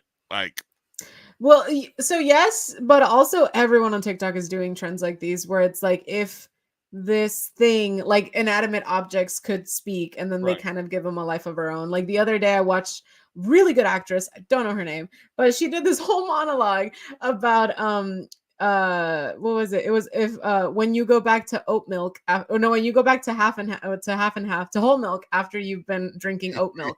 And it's this whole elaborate, like oat milk is just fucking whole milk is just talking mad shit to the man. And it's like, oh, you're back, yes. And it's like hilarious. And it's just little things talking about almond milk, talking about oat milk. And it's just so dumb, but it's so playful and good. And also the acting is amazing. So I feel like TikTok is, there's a lot of cool people. We're smart. Yeah. Very creative shit. Smart. Yeah, very creative shit. Yeah, awesome. I love the Times New Roman and the Comic Sans, especially. Yeah, when that started, I was like, "Oh my god, Papyrus has to make an appearance." Papyrus is making it in the Wingdings. Also, that's exactly what Comic Sans would look like. Oh my god. Yeah, Comic Sans is fuck. I remember Comic Sans. I used it a lot. All right. You've unlocked this now. I hope you're ready for the amount of TikToks I'm about to send you. Oh, please. Of people voicing inanimate objects. Can we watch a little cringe? Just a little bit, yeah. A little cringe, something never, cringe. Never hurt nobody. Yeah. Something cringe. All right. This is cringe. Okay. Okay.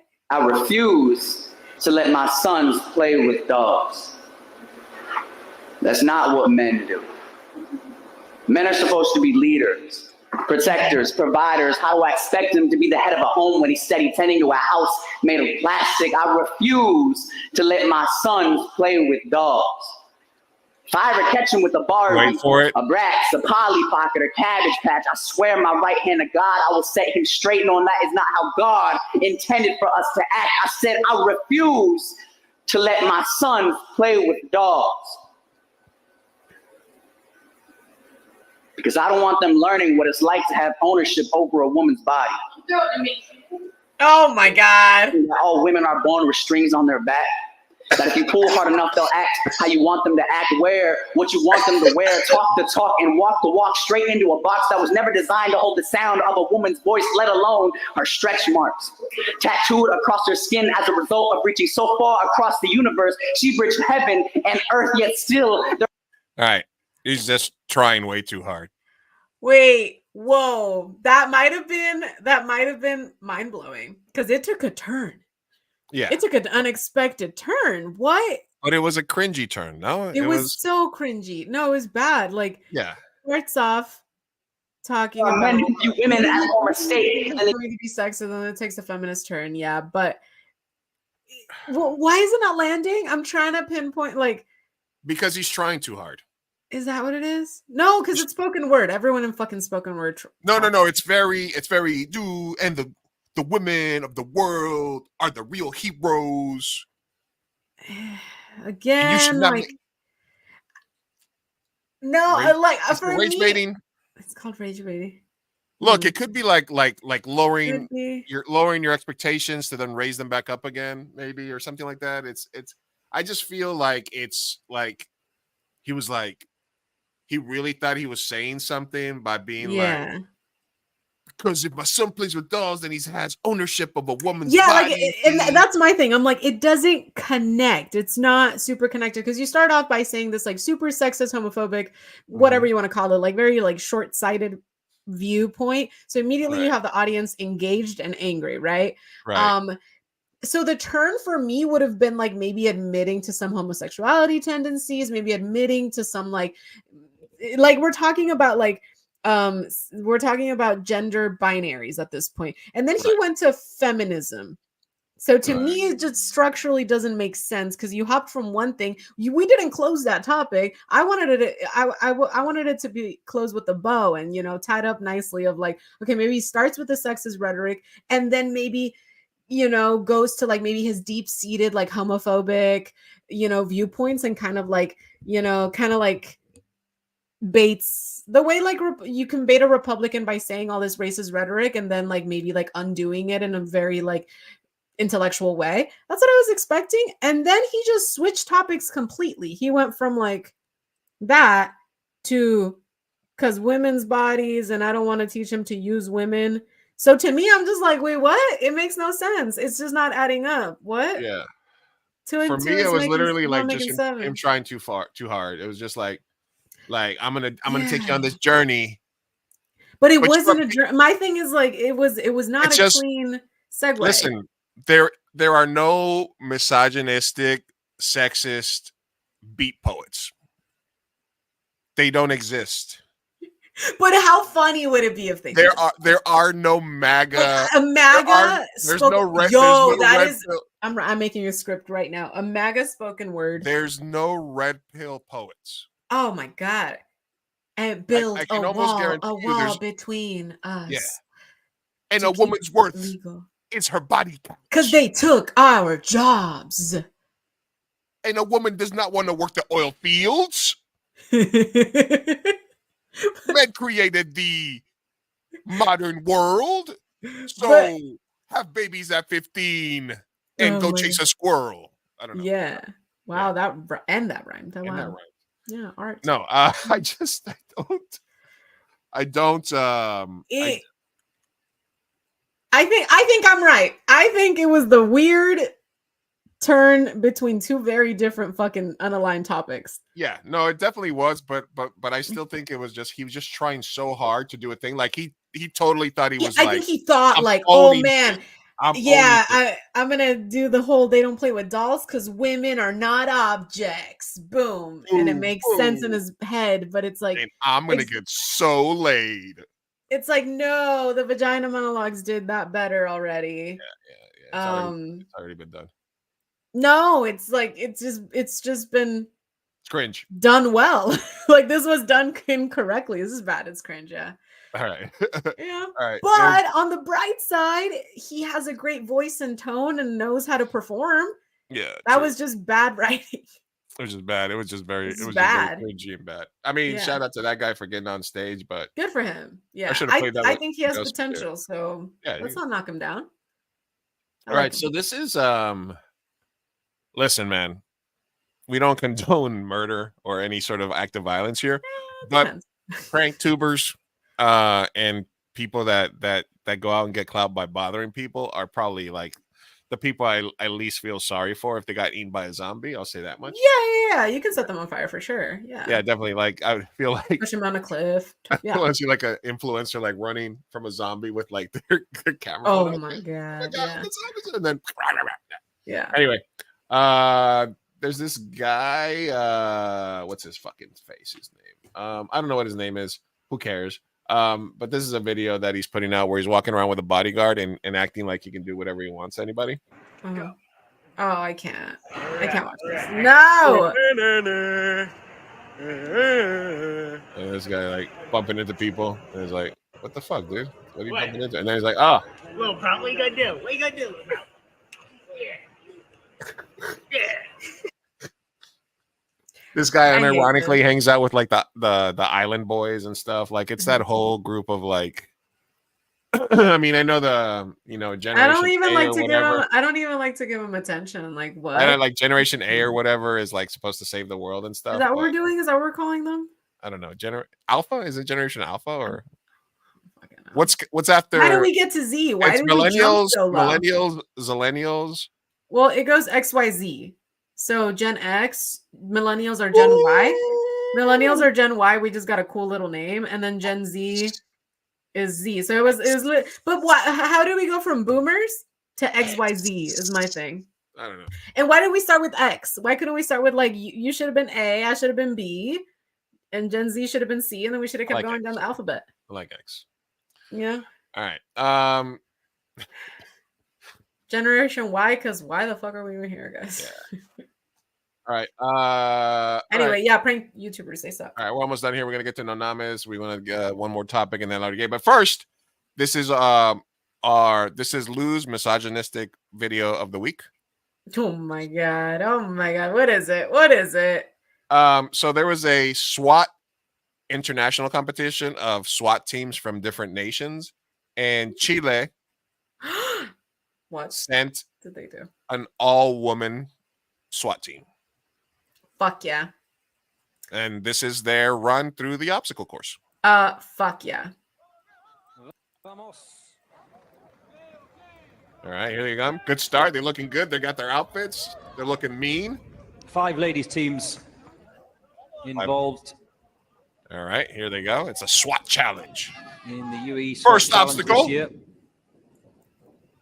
All right. Belarus, Thailand. Here they go. Chile. 2 teams from the Emirates. First one gets out across. No!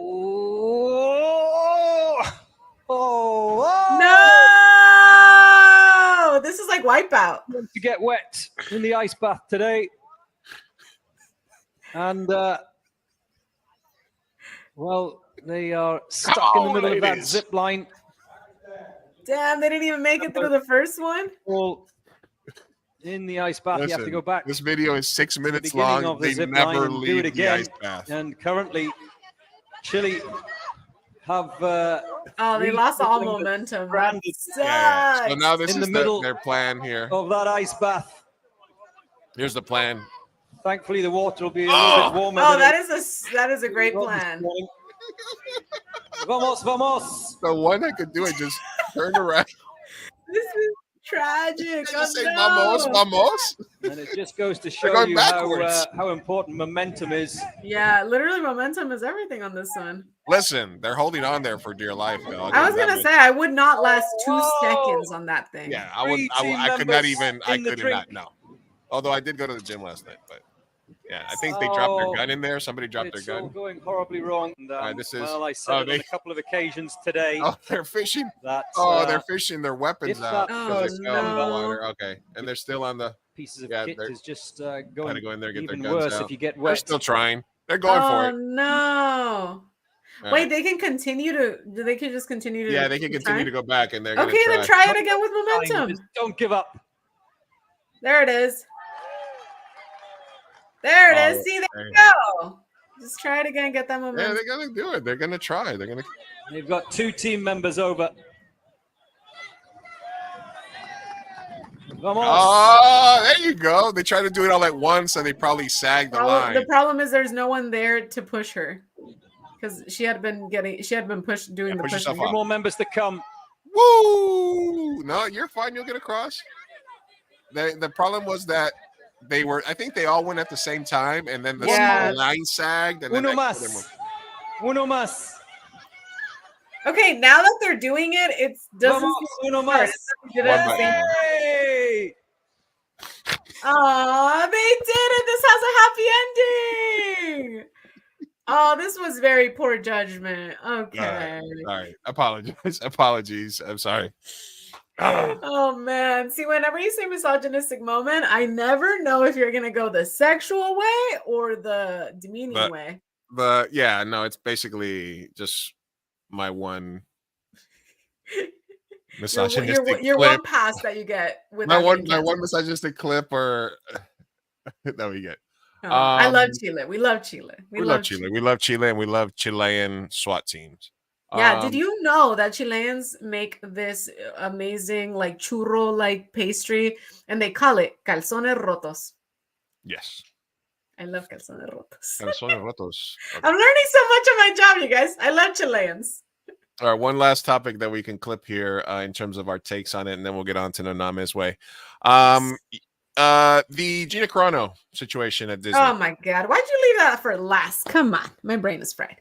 Do you want me to leave it for next week? Do you think it'll still keep? Or do you want to? Let's just knock it out. Let's knock it out. Yeah. She's attempting to sue Disney and Lucasfilm. Well, I can clip this. That's why I was like, this is a good solid take. All right, so reset. Gina Carano is attempting to sue Disney and Lucasfilm for discriminating and wrongful termination, is seeking a court order to force Lucasfilms to recast her. Elon Musk will pay for her legal bills because of his promises. No way! Claimed to have been discriminated against on Twitter. Yeah, he made a post last time. So basically, he was like, if you post stuff on Twitter and you get fired because of it, I will pay for your legal fees. Oh, so shit! I'm gonna start posting on Twitter. Her movie with Ben Shapiro made like $7,000 that she made for them for Daily Wire. So, I mean, I've been fired for a job. I would love to. I don't know if I would love to. It's a ballsy move, is what I'm saying. Yeah, of course. Well, what was your thought on that initially? Well, my thought, I didn't know that. First of all, I knew about the lawsuit. My thought was more so leaning towards like the amount of support and overwhelming support that she's getting was very surprising to me. Right. And then I started to, go gray area and started to teeter with like, okay, is this a freedom of speech situation? Because refresh my memory, but she got fired because she was making comments on, was it on Twitter? No, but about. Oh, okay, yeah. I forgot what even. The tweet that got her fired was where she shared a post when she said, "Most people today don't realize that to get to the point where Nazi soldiers could easily round up thousands of Jews, the government first made their own neighbors hate them simply for being Jews. How is that any different from hating someone for their political views?" Well, it's because it's a political view versus their race and ethnicity. Exactly. And that was where they announced that they didn't necessarily fire her. They just announced that she wouldn't be coming back for the next season. Right. So according to the complaint, Disney and Lucasfilm harassed and defamed Carano for refusing to conform with their viewpoints on issues relating to Black Lives Matter, preferred pronouns, and disproving claims of election interference. While she was allegedly fired for her cultural and religious beliefs, Carano argues that the entertainment giant turned a blind eye to her male co-stars who allegedly made offensive, denigrating posts directed towards Republicans. She points to Pedro Pascal's 2017 post comparing former President Donald Trump to Hitler. She was paid $25,000 per episode as a guest actor and negotiated a one-time $5,000 bonus to meet with the representative of the Gay and Lesbian Alliance. And demanded a public apology. Defendants went too far as to try to convince Gargano's publicist to force Carano to issue a statement, admitting to mocking or insulting an entire group of people, which Carano had never done, the complaint states.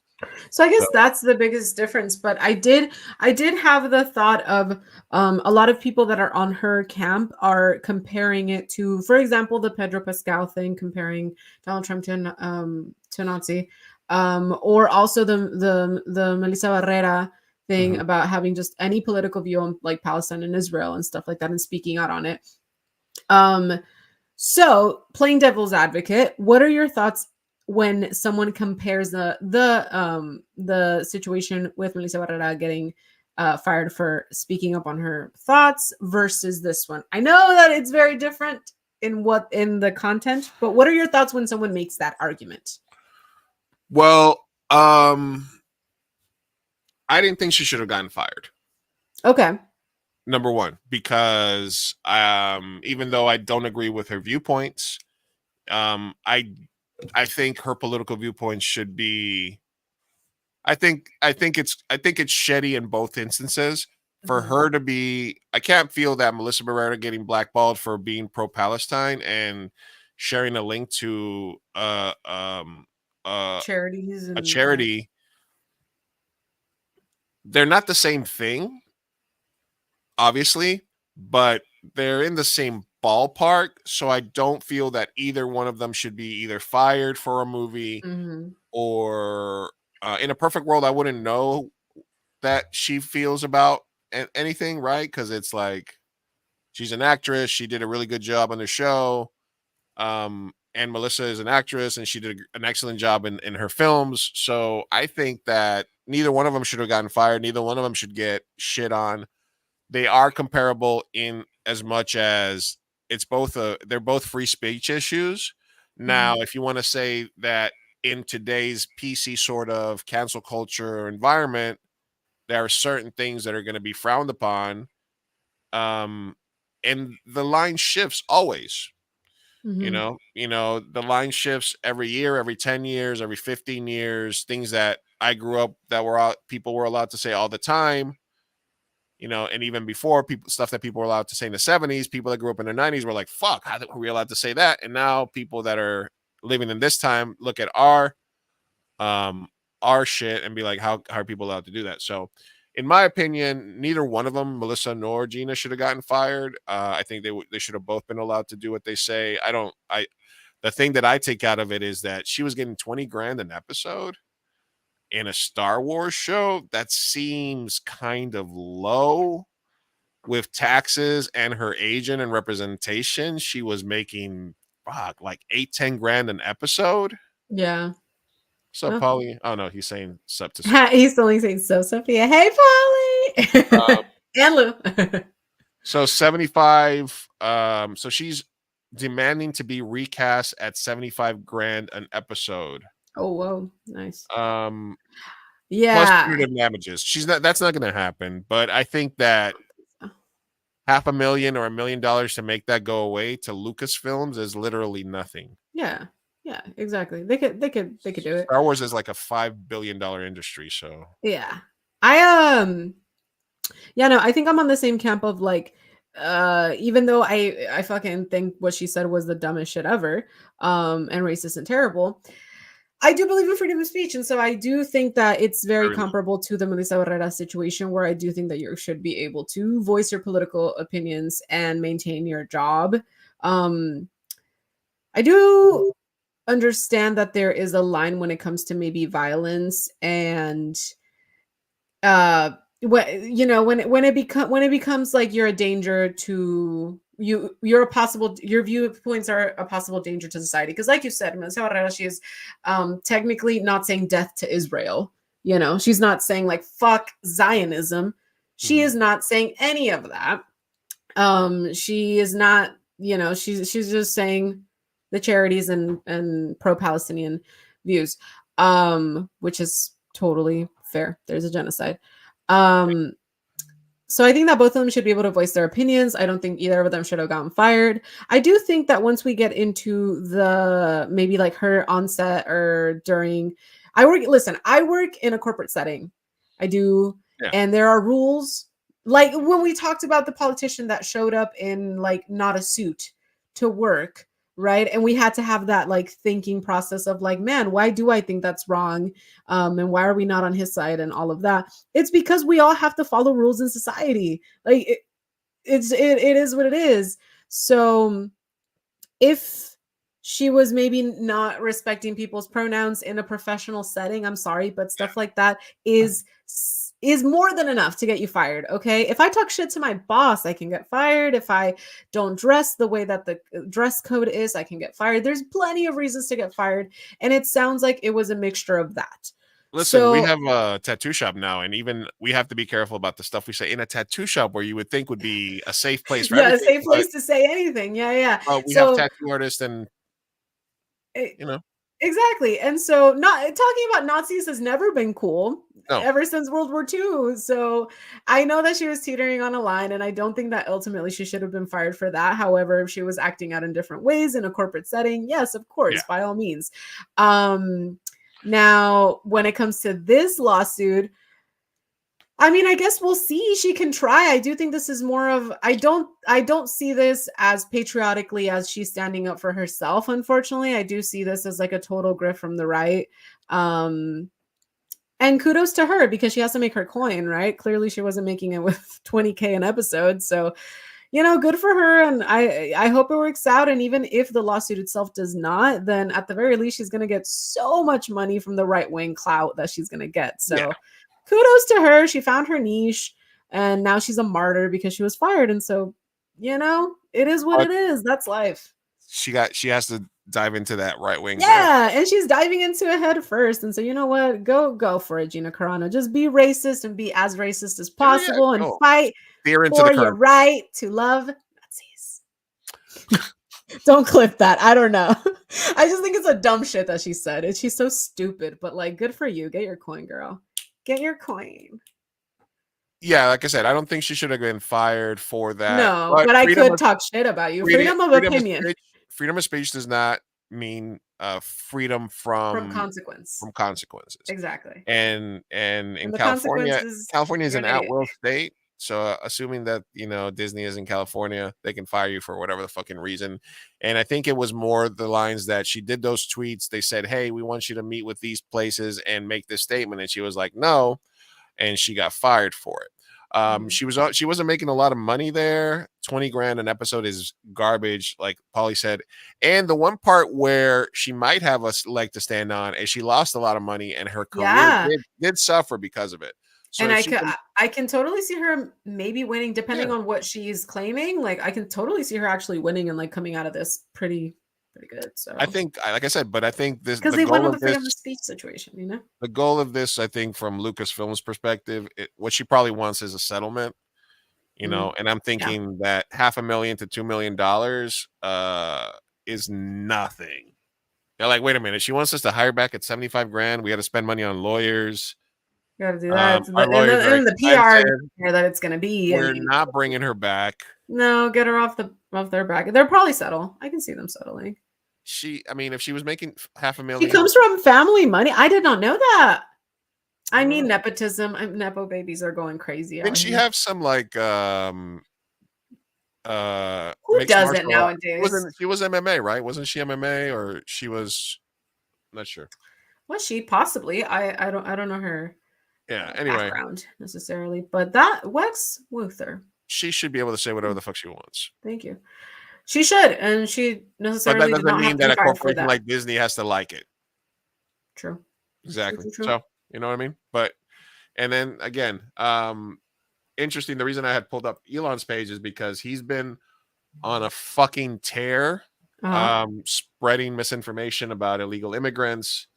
They don't pay taxes, that they can vote, they can get. Listen, as somebody who had to wait in a immigration backlog for a dozen years, I can tell you that is incredibly false.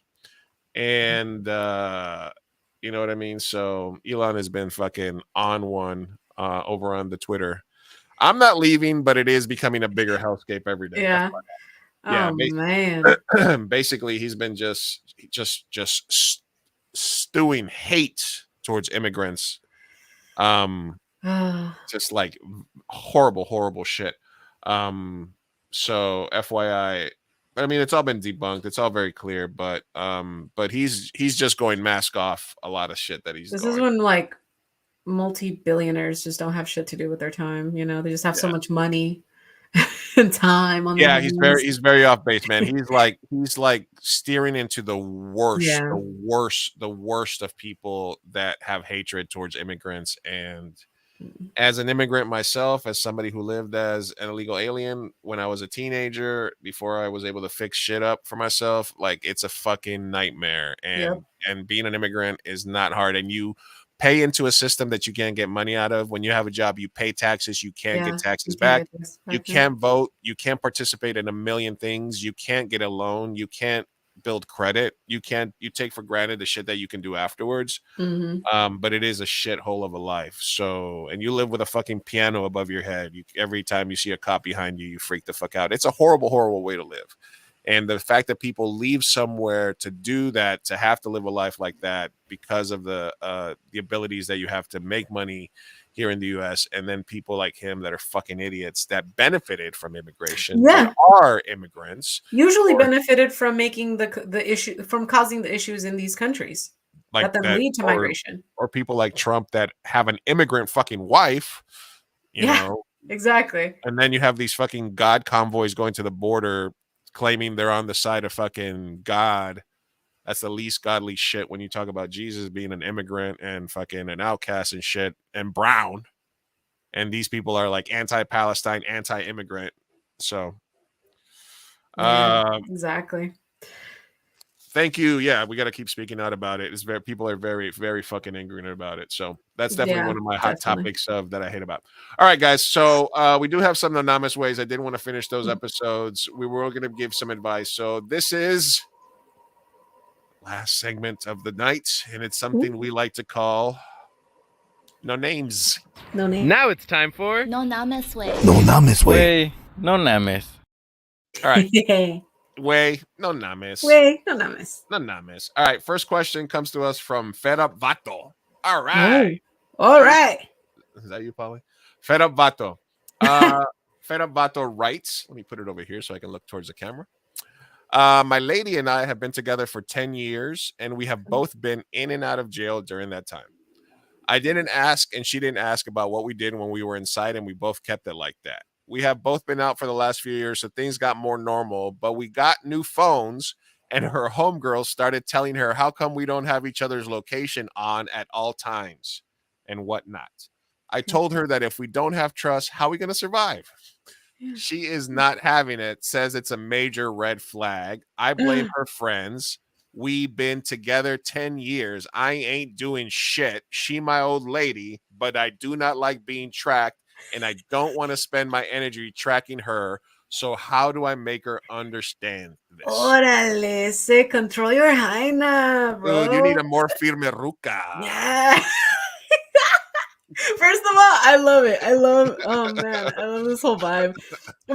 But everything aside, Vato aside, jail aside, everything, all that aside, this is one of the biggest debates of this generation and dating. Do we share our location with each other? Technology. Yeah, because it is a huge, like, I've had this conversation a million times with couples, because it's like, do you share your location? Because on one hand, it seems very controlling, but on another, what do you have to hide? You know? Yeah. Because I share my location with my best friends. The only time that it gets hard is when I'm trying to surprise them that I'm in their city. Other than that, they could know wherever I am. I don't care. But for some reason, when it comes to significant other, people's booties just, But can't you also already do that like on Snapchat or stuff like that, where you or like other but you don't really. I mean, realistically, like, people can hide where their like location it'll on tell Snapchat. you who's around you that are in your contacts and stuff. Not necessarily. You can hide that. You can have a very private life if you want to. Yeah. Listen, Fed Up Vato.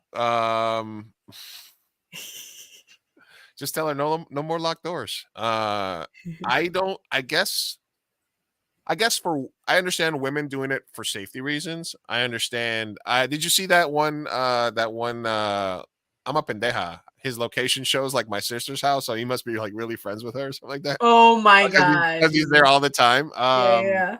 But yeah, I don't know if there's a way to turn. You can't unfuck that chicken. No, you can't take it. You can't. The technology's there. But you see both sides, right? Because on one, it's like, why would it bother me? I don't got nothing to hide. But then on the other hand, is like, damn, that's controlling, right? Like, who's right? I still to this day don't know who is right. I see both sides. I don't know. Yeah. I mean, is it like a relationship where when you guys sit down across from each other at dinner, you put your phones face down? Mm-hmm. Or are you a face up couple where you know what I'm saying? You know what I mean? That's kind of like because if you're a face up, I don't give a fuck. Like I've never been somebody that's like, I want to see your text, I want to see your thing. I've never been like let's switch phones and check each other's shit out type thing. Right. That just gives me like the eek. But I feel like you are making a connection between two things that don't necessarily need to connect. Because knowing or having your location on my phone doesn't mean that I'm gonna be like looking at it all the time, creeping on you. Find her homegirl, man, so she can get her girl's business down. Damn. Same, Sophia. I feel the same. Tell them tricks because I don't mind at all. Like genuinely. Genuinely, I am the type of partner that I don't care. Like, especially with how fun they make it with Find My Friends and like all that shit. All my friends have my location. I have a ton of people of locations, but that's because who the fuck has anything to hide? Like, it doesn't matter, you know, it's not a big deal. But I can see how that can be problematic and controlling in a relationship or whatever. Yeah, I feel Oh. like there's no turning back. I honestly like you can listen. Here's the thing: turn them on, Mhm. and she's gonna get bored of checking it after like 10 days. Yeah. Especially if you guys are in your 30s or you sound like you're more like, like older people, you've been together for 10 years. Like it'll be like, oh, you're at the store, get me something to drink, or oh, what are you doing at your cousin's house? Yeah, I'm picking up some tools. You know what I mean? Like, and then Yeah. it'll get old. Now, if she starts mentioning it a lot, like Lou said, like you're at the store, you're at Popeyes right now, you're at like if she says it a lot and it keeps going for months, then I'd be like, hey babe, I feel like you're looking at it too much. Like I feel like you're stalking. Like I feel stalked now. Yeah. Because the whole point is for her, set it and forget it. Doesn't matter. Yeah. You only look at it if you're late to something. You're like, wonder where he's at. I don't know, but like if they're like, hey, I'm on my way, and you're like, mother, and you're like, you're not on your way. Yeah. I love that. Like I love that aspect. Yeah. But if you're looking at it any other times and being like, oh, I saw that you're like driving down the 805. Drive carefully. I'd be like, what the fuck? Stop. They've been together for 10 years. They've both been in jail. Yeah. And it sounds like the prison clause was activated at some point because they said that they didn't ask each other about what they did when the other one was locked up. So that's I not know they do that. I know it's a thing, but like that's not your girlfriend. That's your old lady. That's your old man. And I think that once you reach old lady, old man status, that it's like y'all ain't cheating on each other. Like just like I think it's listen at that point. Be like, look, okay, I'm gonna turn it on for us, but it's mostly just for safety in case one of us is like in an accident or something happens, an emergency, blah blah blah. You know what I mean? Or if you're out, so I can see where you're at, stuff like that. But but like you said, set it and forget it, because if not, I think it's gonna get annoying to both of us. Yeah. Yeah. Yeah. Like, I don't know. It's weird. So good luck, fed up vato. And good luck. This is the hardest debate of our generation. I'm so sorry. Firm up that hyena. I know it's like old dog trying to deal with new technology. It's kind of hard. All right. Next question comes to us from Occasionally Mad. Occasionally Mad writes. Occasionally. Same. I mean, hold on a second. Motherfuckers are writing paragraphs.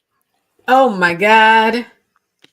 They said you ain't sleeping tonight. I said my husband and I fuck your bedtime, Sophie. My husband and I try to stay active with old college and current work friends. We went to a party a few months ago and some of our close friends were doing blow. All right. We are in our late 30s. And I'm sorry. No, nothing. I was just ooping. Go. We are in our late 30s and both my husband and I dabbled back in the day, but we are both professionals and I have a government job that will randomly drug test me. So I was surprised when my husband dove in when presented with the chance to do a line. I am not a saint. I did some with him that night and we had a good time and I thought that was it. Fast forward to a few weeks ago, I'm putting laundry away and I found a little stash, maybe a gram, in one of our drawers. I didn't say anything. I just moved it to a different spot in the dresser and waited. I saw my husband looking all over the room for something. I opened a drawer to reveal I had moved it, and we both stood in silence for a bit. And then sniffed it. He finally said he got some that night and was saving it for a special occasion, was going to take it to his friend's house for boys' night and poker. I haven't noticed a change in his behavior, but I do have some addicts in my family, so I'm a bit concerned. Should I be? And is there such a thing as an occasional coke user? Well, first of all, thank you for submitting. Second, I'm so happy that did not take the turn that I thought it was going to take into the government job. I was worried for your livelihood there. Yeah. Woo. Okay. Glad you didn't get drug tested. Glad he didn't get drug tested. Yeah. That. Okay. Got it. Yeah. No. I think you did the right thing, as in like you caught it early, and I think that it's from the sounds of it. It sounds like he wanted to reassure you that he's not making a habit out of it. So that means that there's some shame there with you thinking that. Which is a positive thing.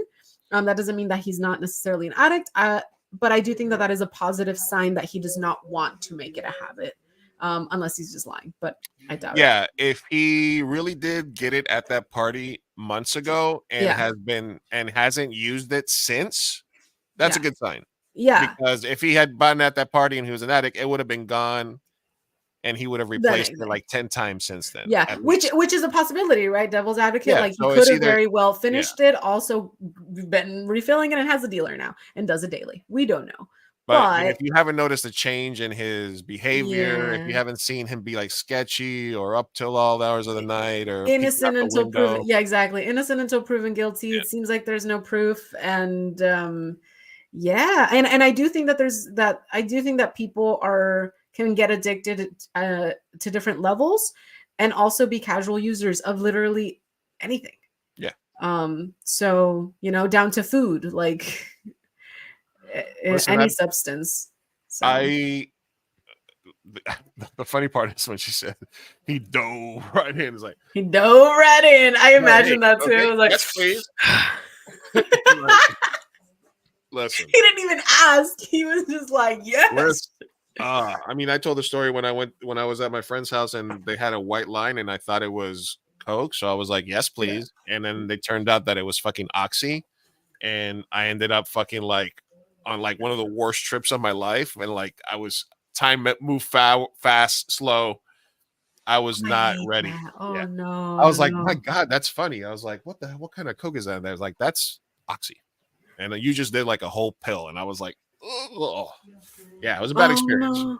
Yeah, it was bad. It was bad. It's a fun story, though. It's a fun story. Also, don't assume that the white powder that people are chopping up is cocaine, because there's a lot of that's the lesson I learned. A lot of things it could be. Yeah. But I'm off drugs now, except marijuana. His government job.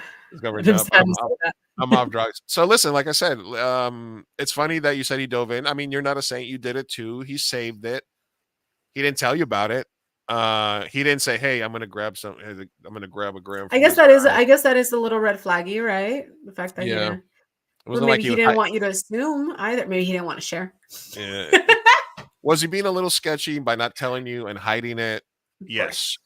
Did he hide it in a place where you were probably going to find it anyway? Also, yes. True. If you haven't noticed any changes in his behavior and he just wanted to save some for him and the boys at a future boys' night. I would keep an eye out, but I wouldn't worry too much at this point, in this moment in time. Check his Venmo transactions. Oh, there you go. Oh yeah.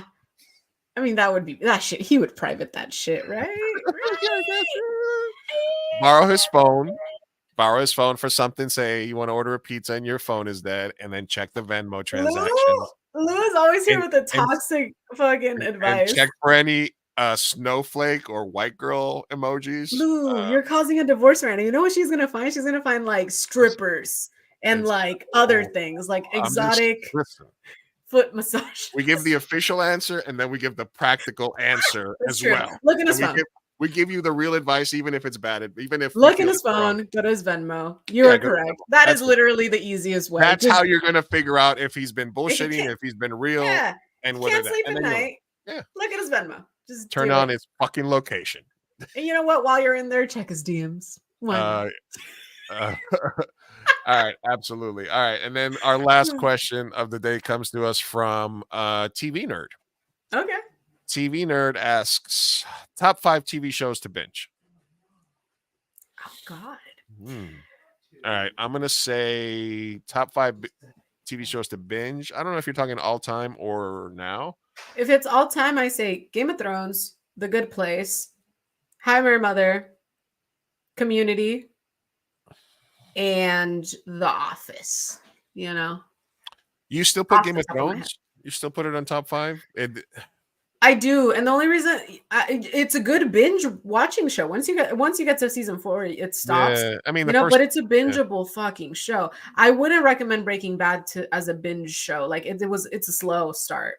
I did binge it, but it was a very slow start.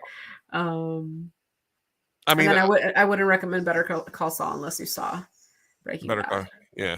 I mean, if I was going all time, I would have to put The Sopranos, The Wire. Oh, I could have gone way back too. Fuck, Married with Children. Ah, shit. Okay, go for it. Yeah. I mean, Simpsons.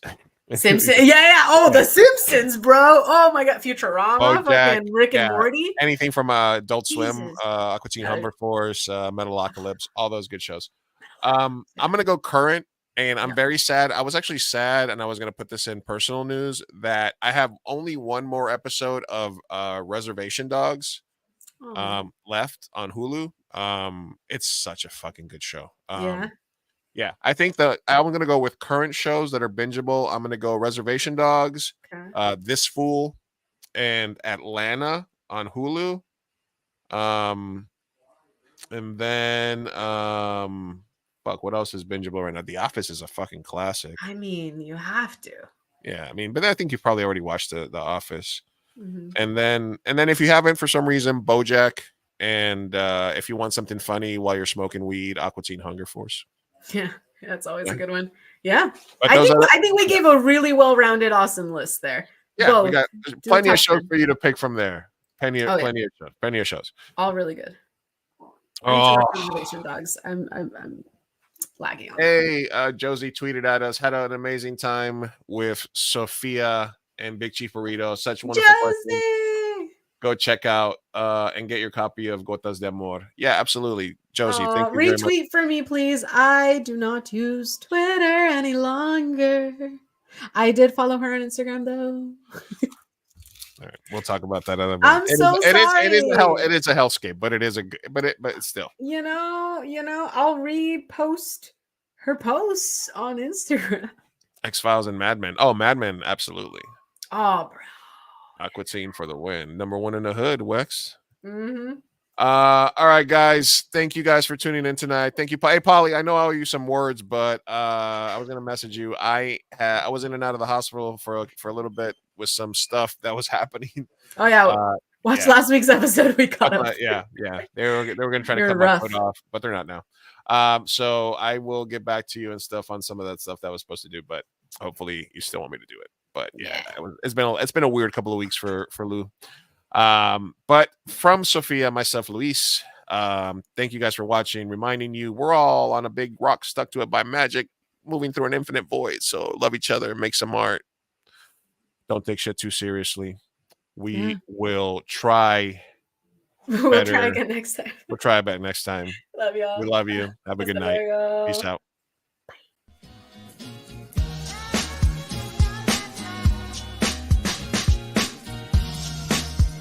Vamos, papá, hay que irnos. Me estoy aguantando desde que pusieron el domo. Puedes esperar. Muchas personas trabajaron en esta película y solo quieren que te aprendas sus nombres de memoria.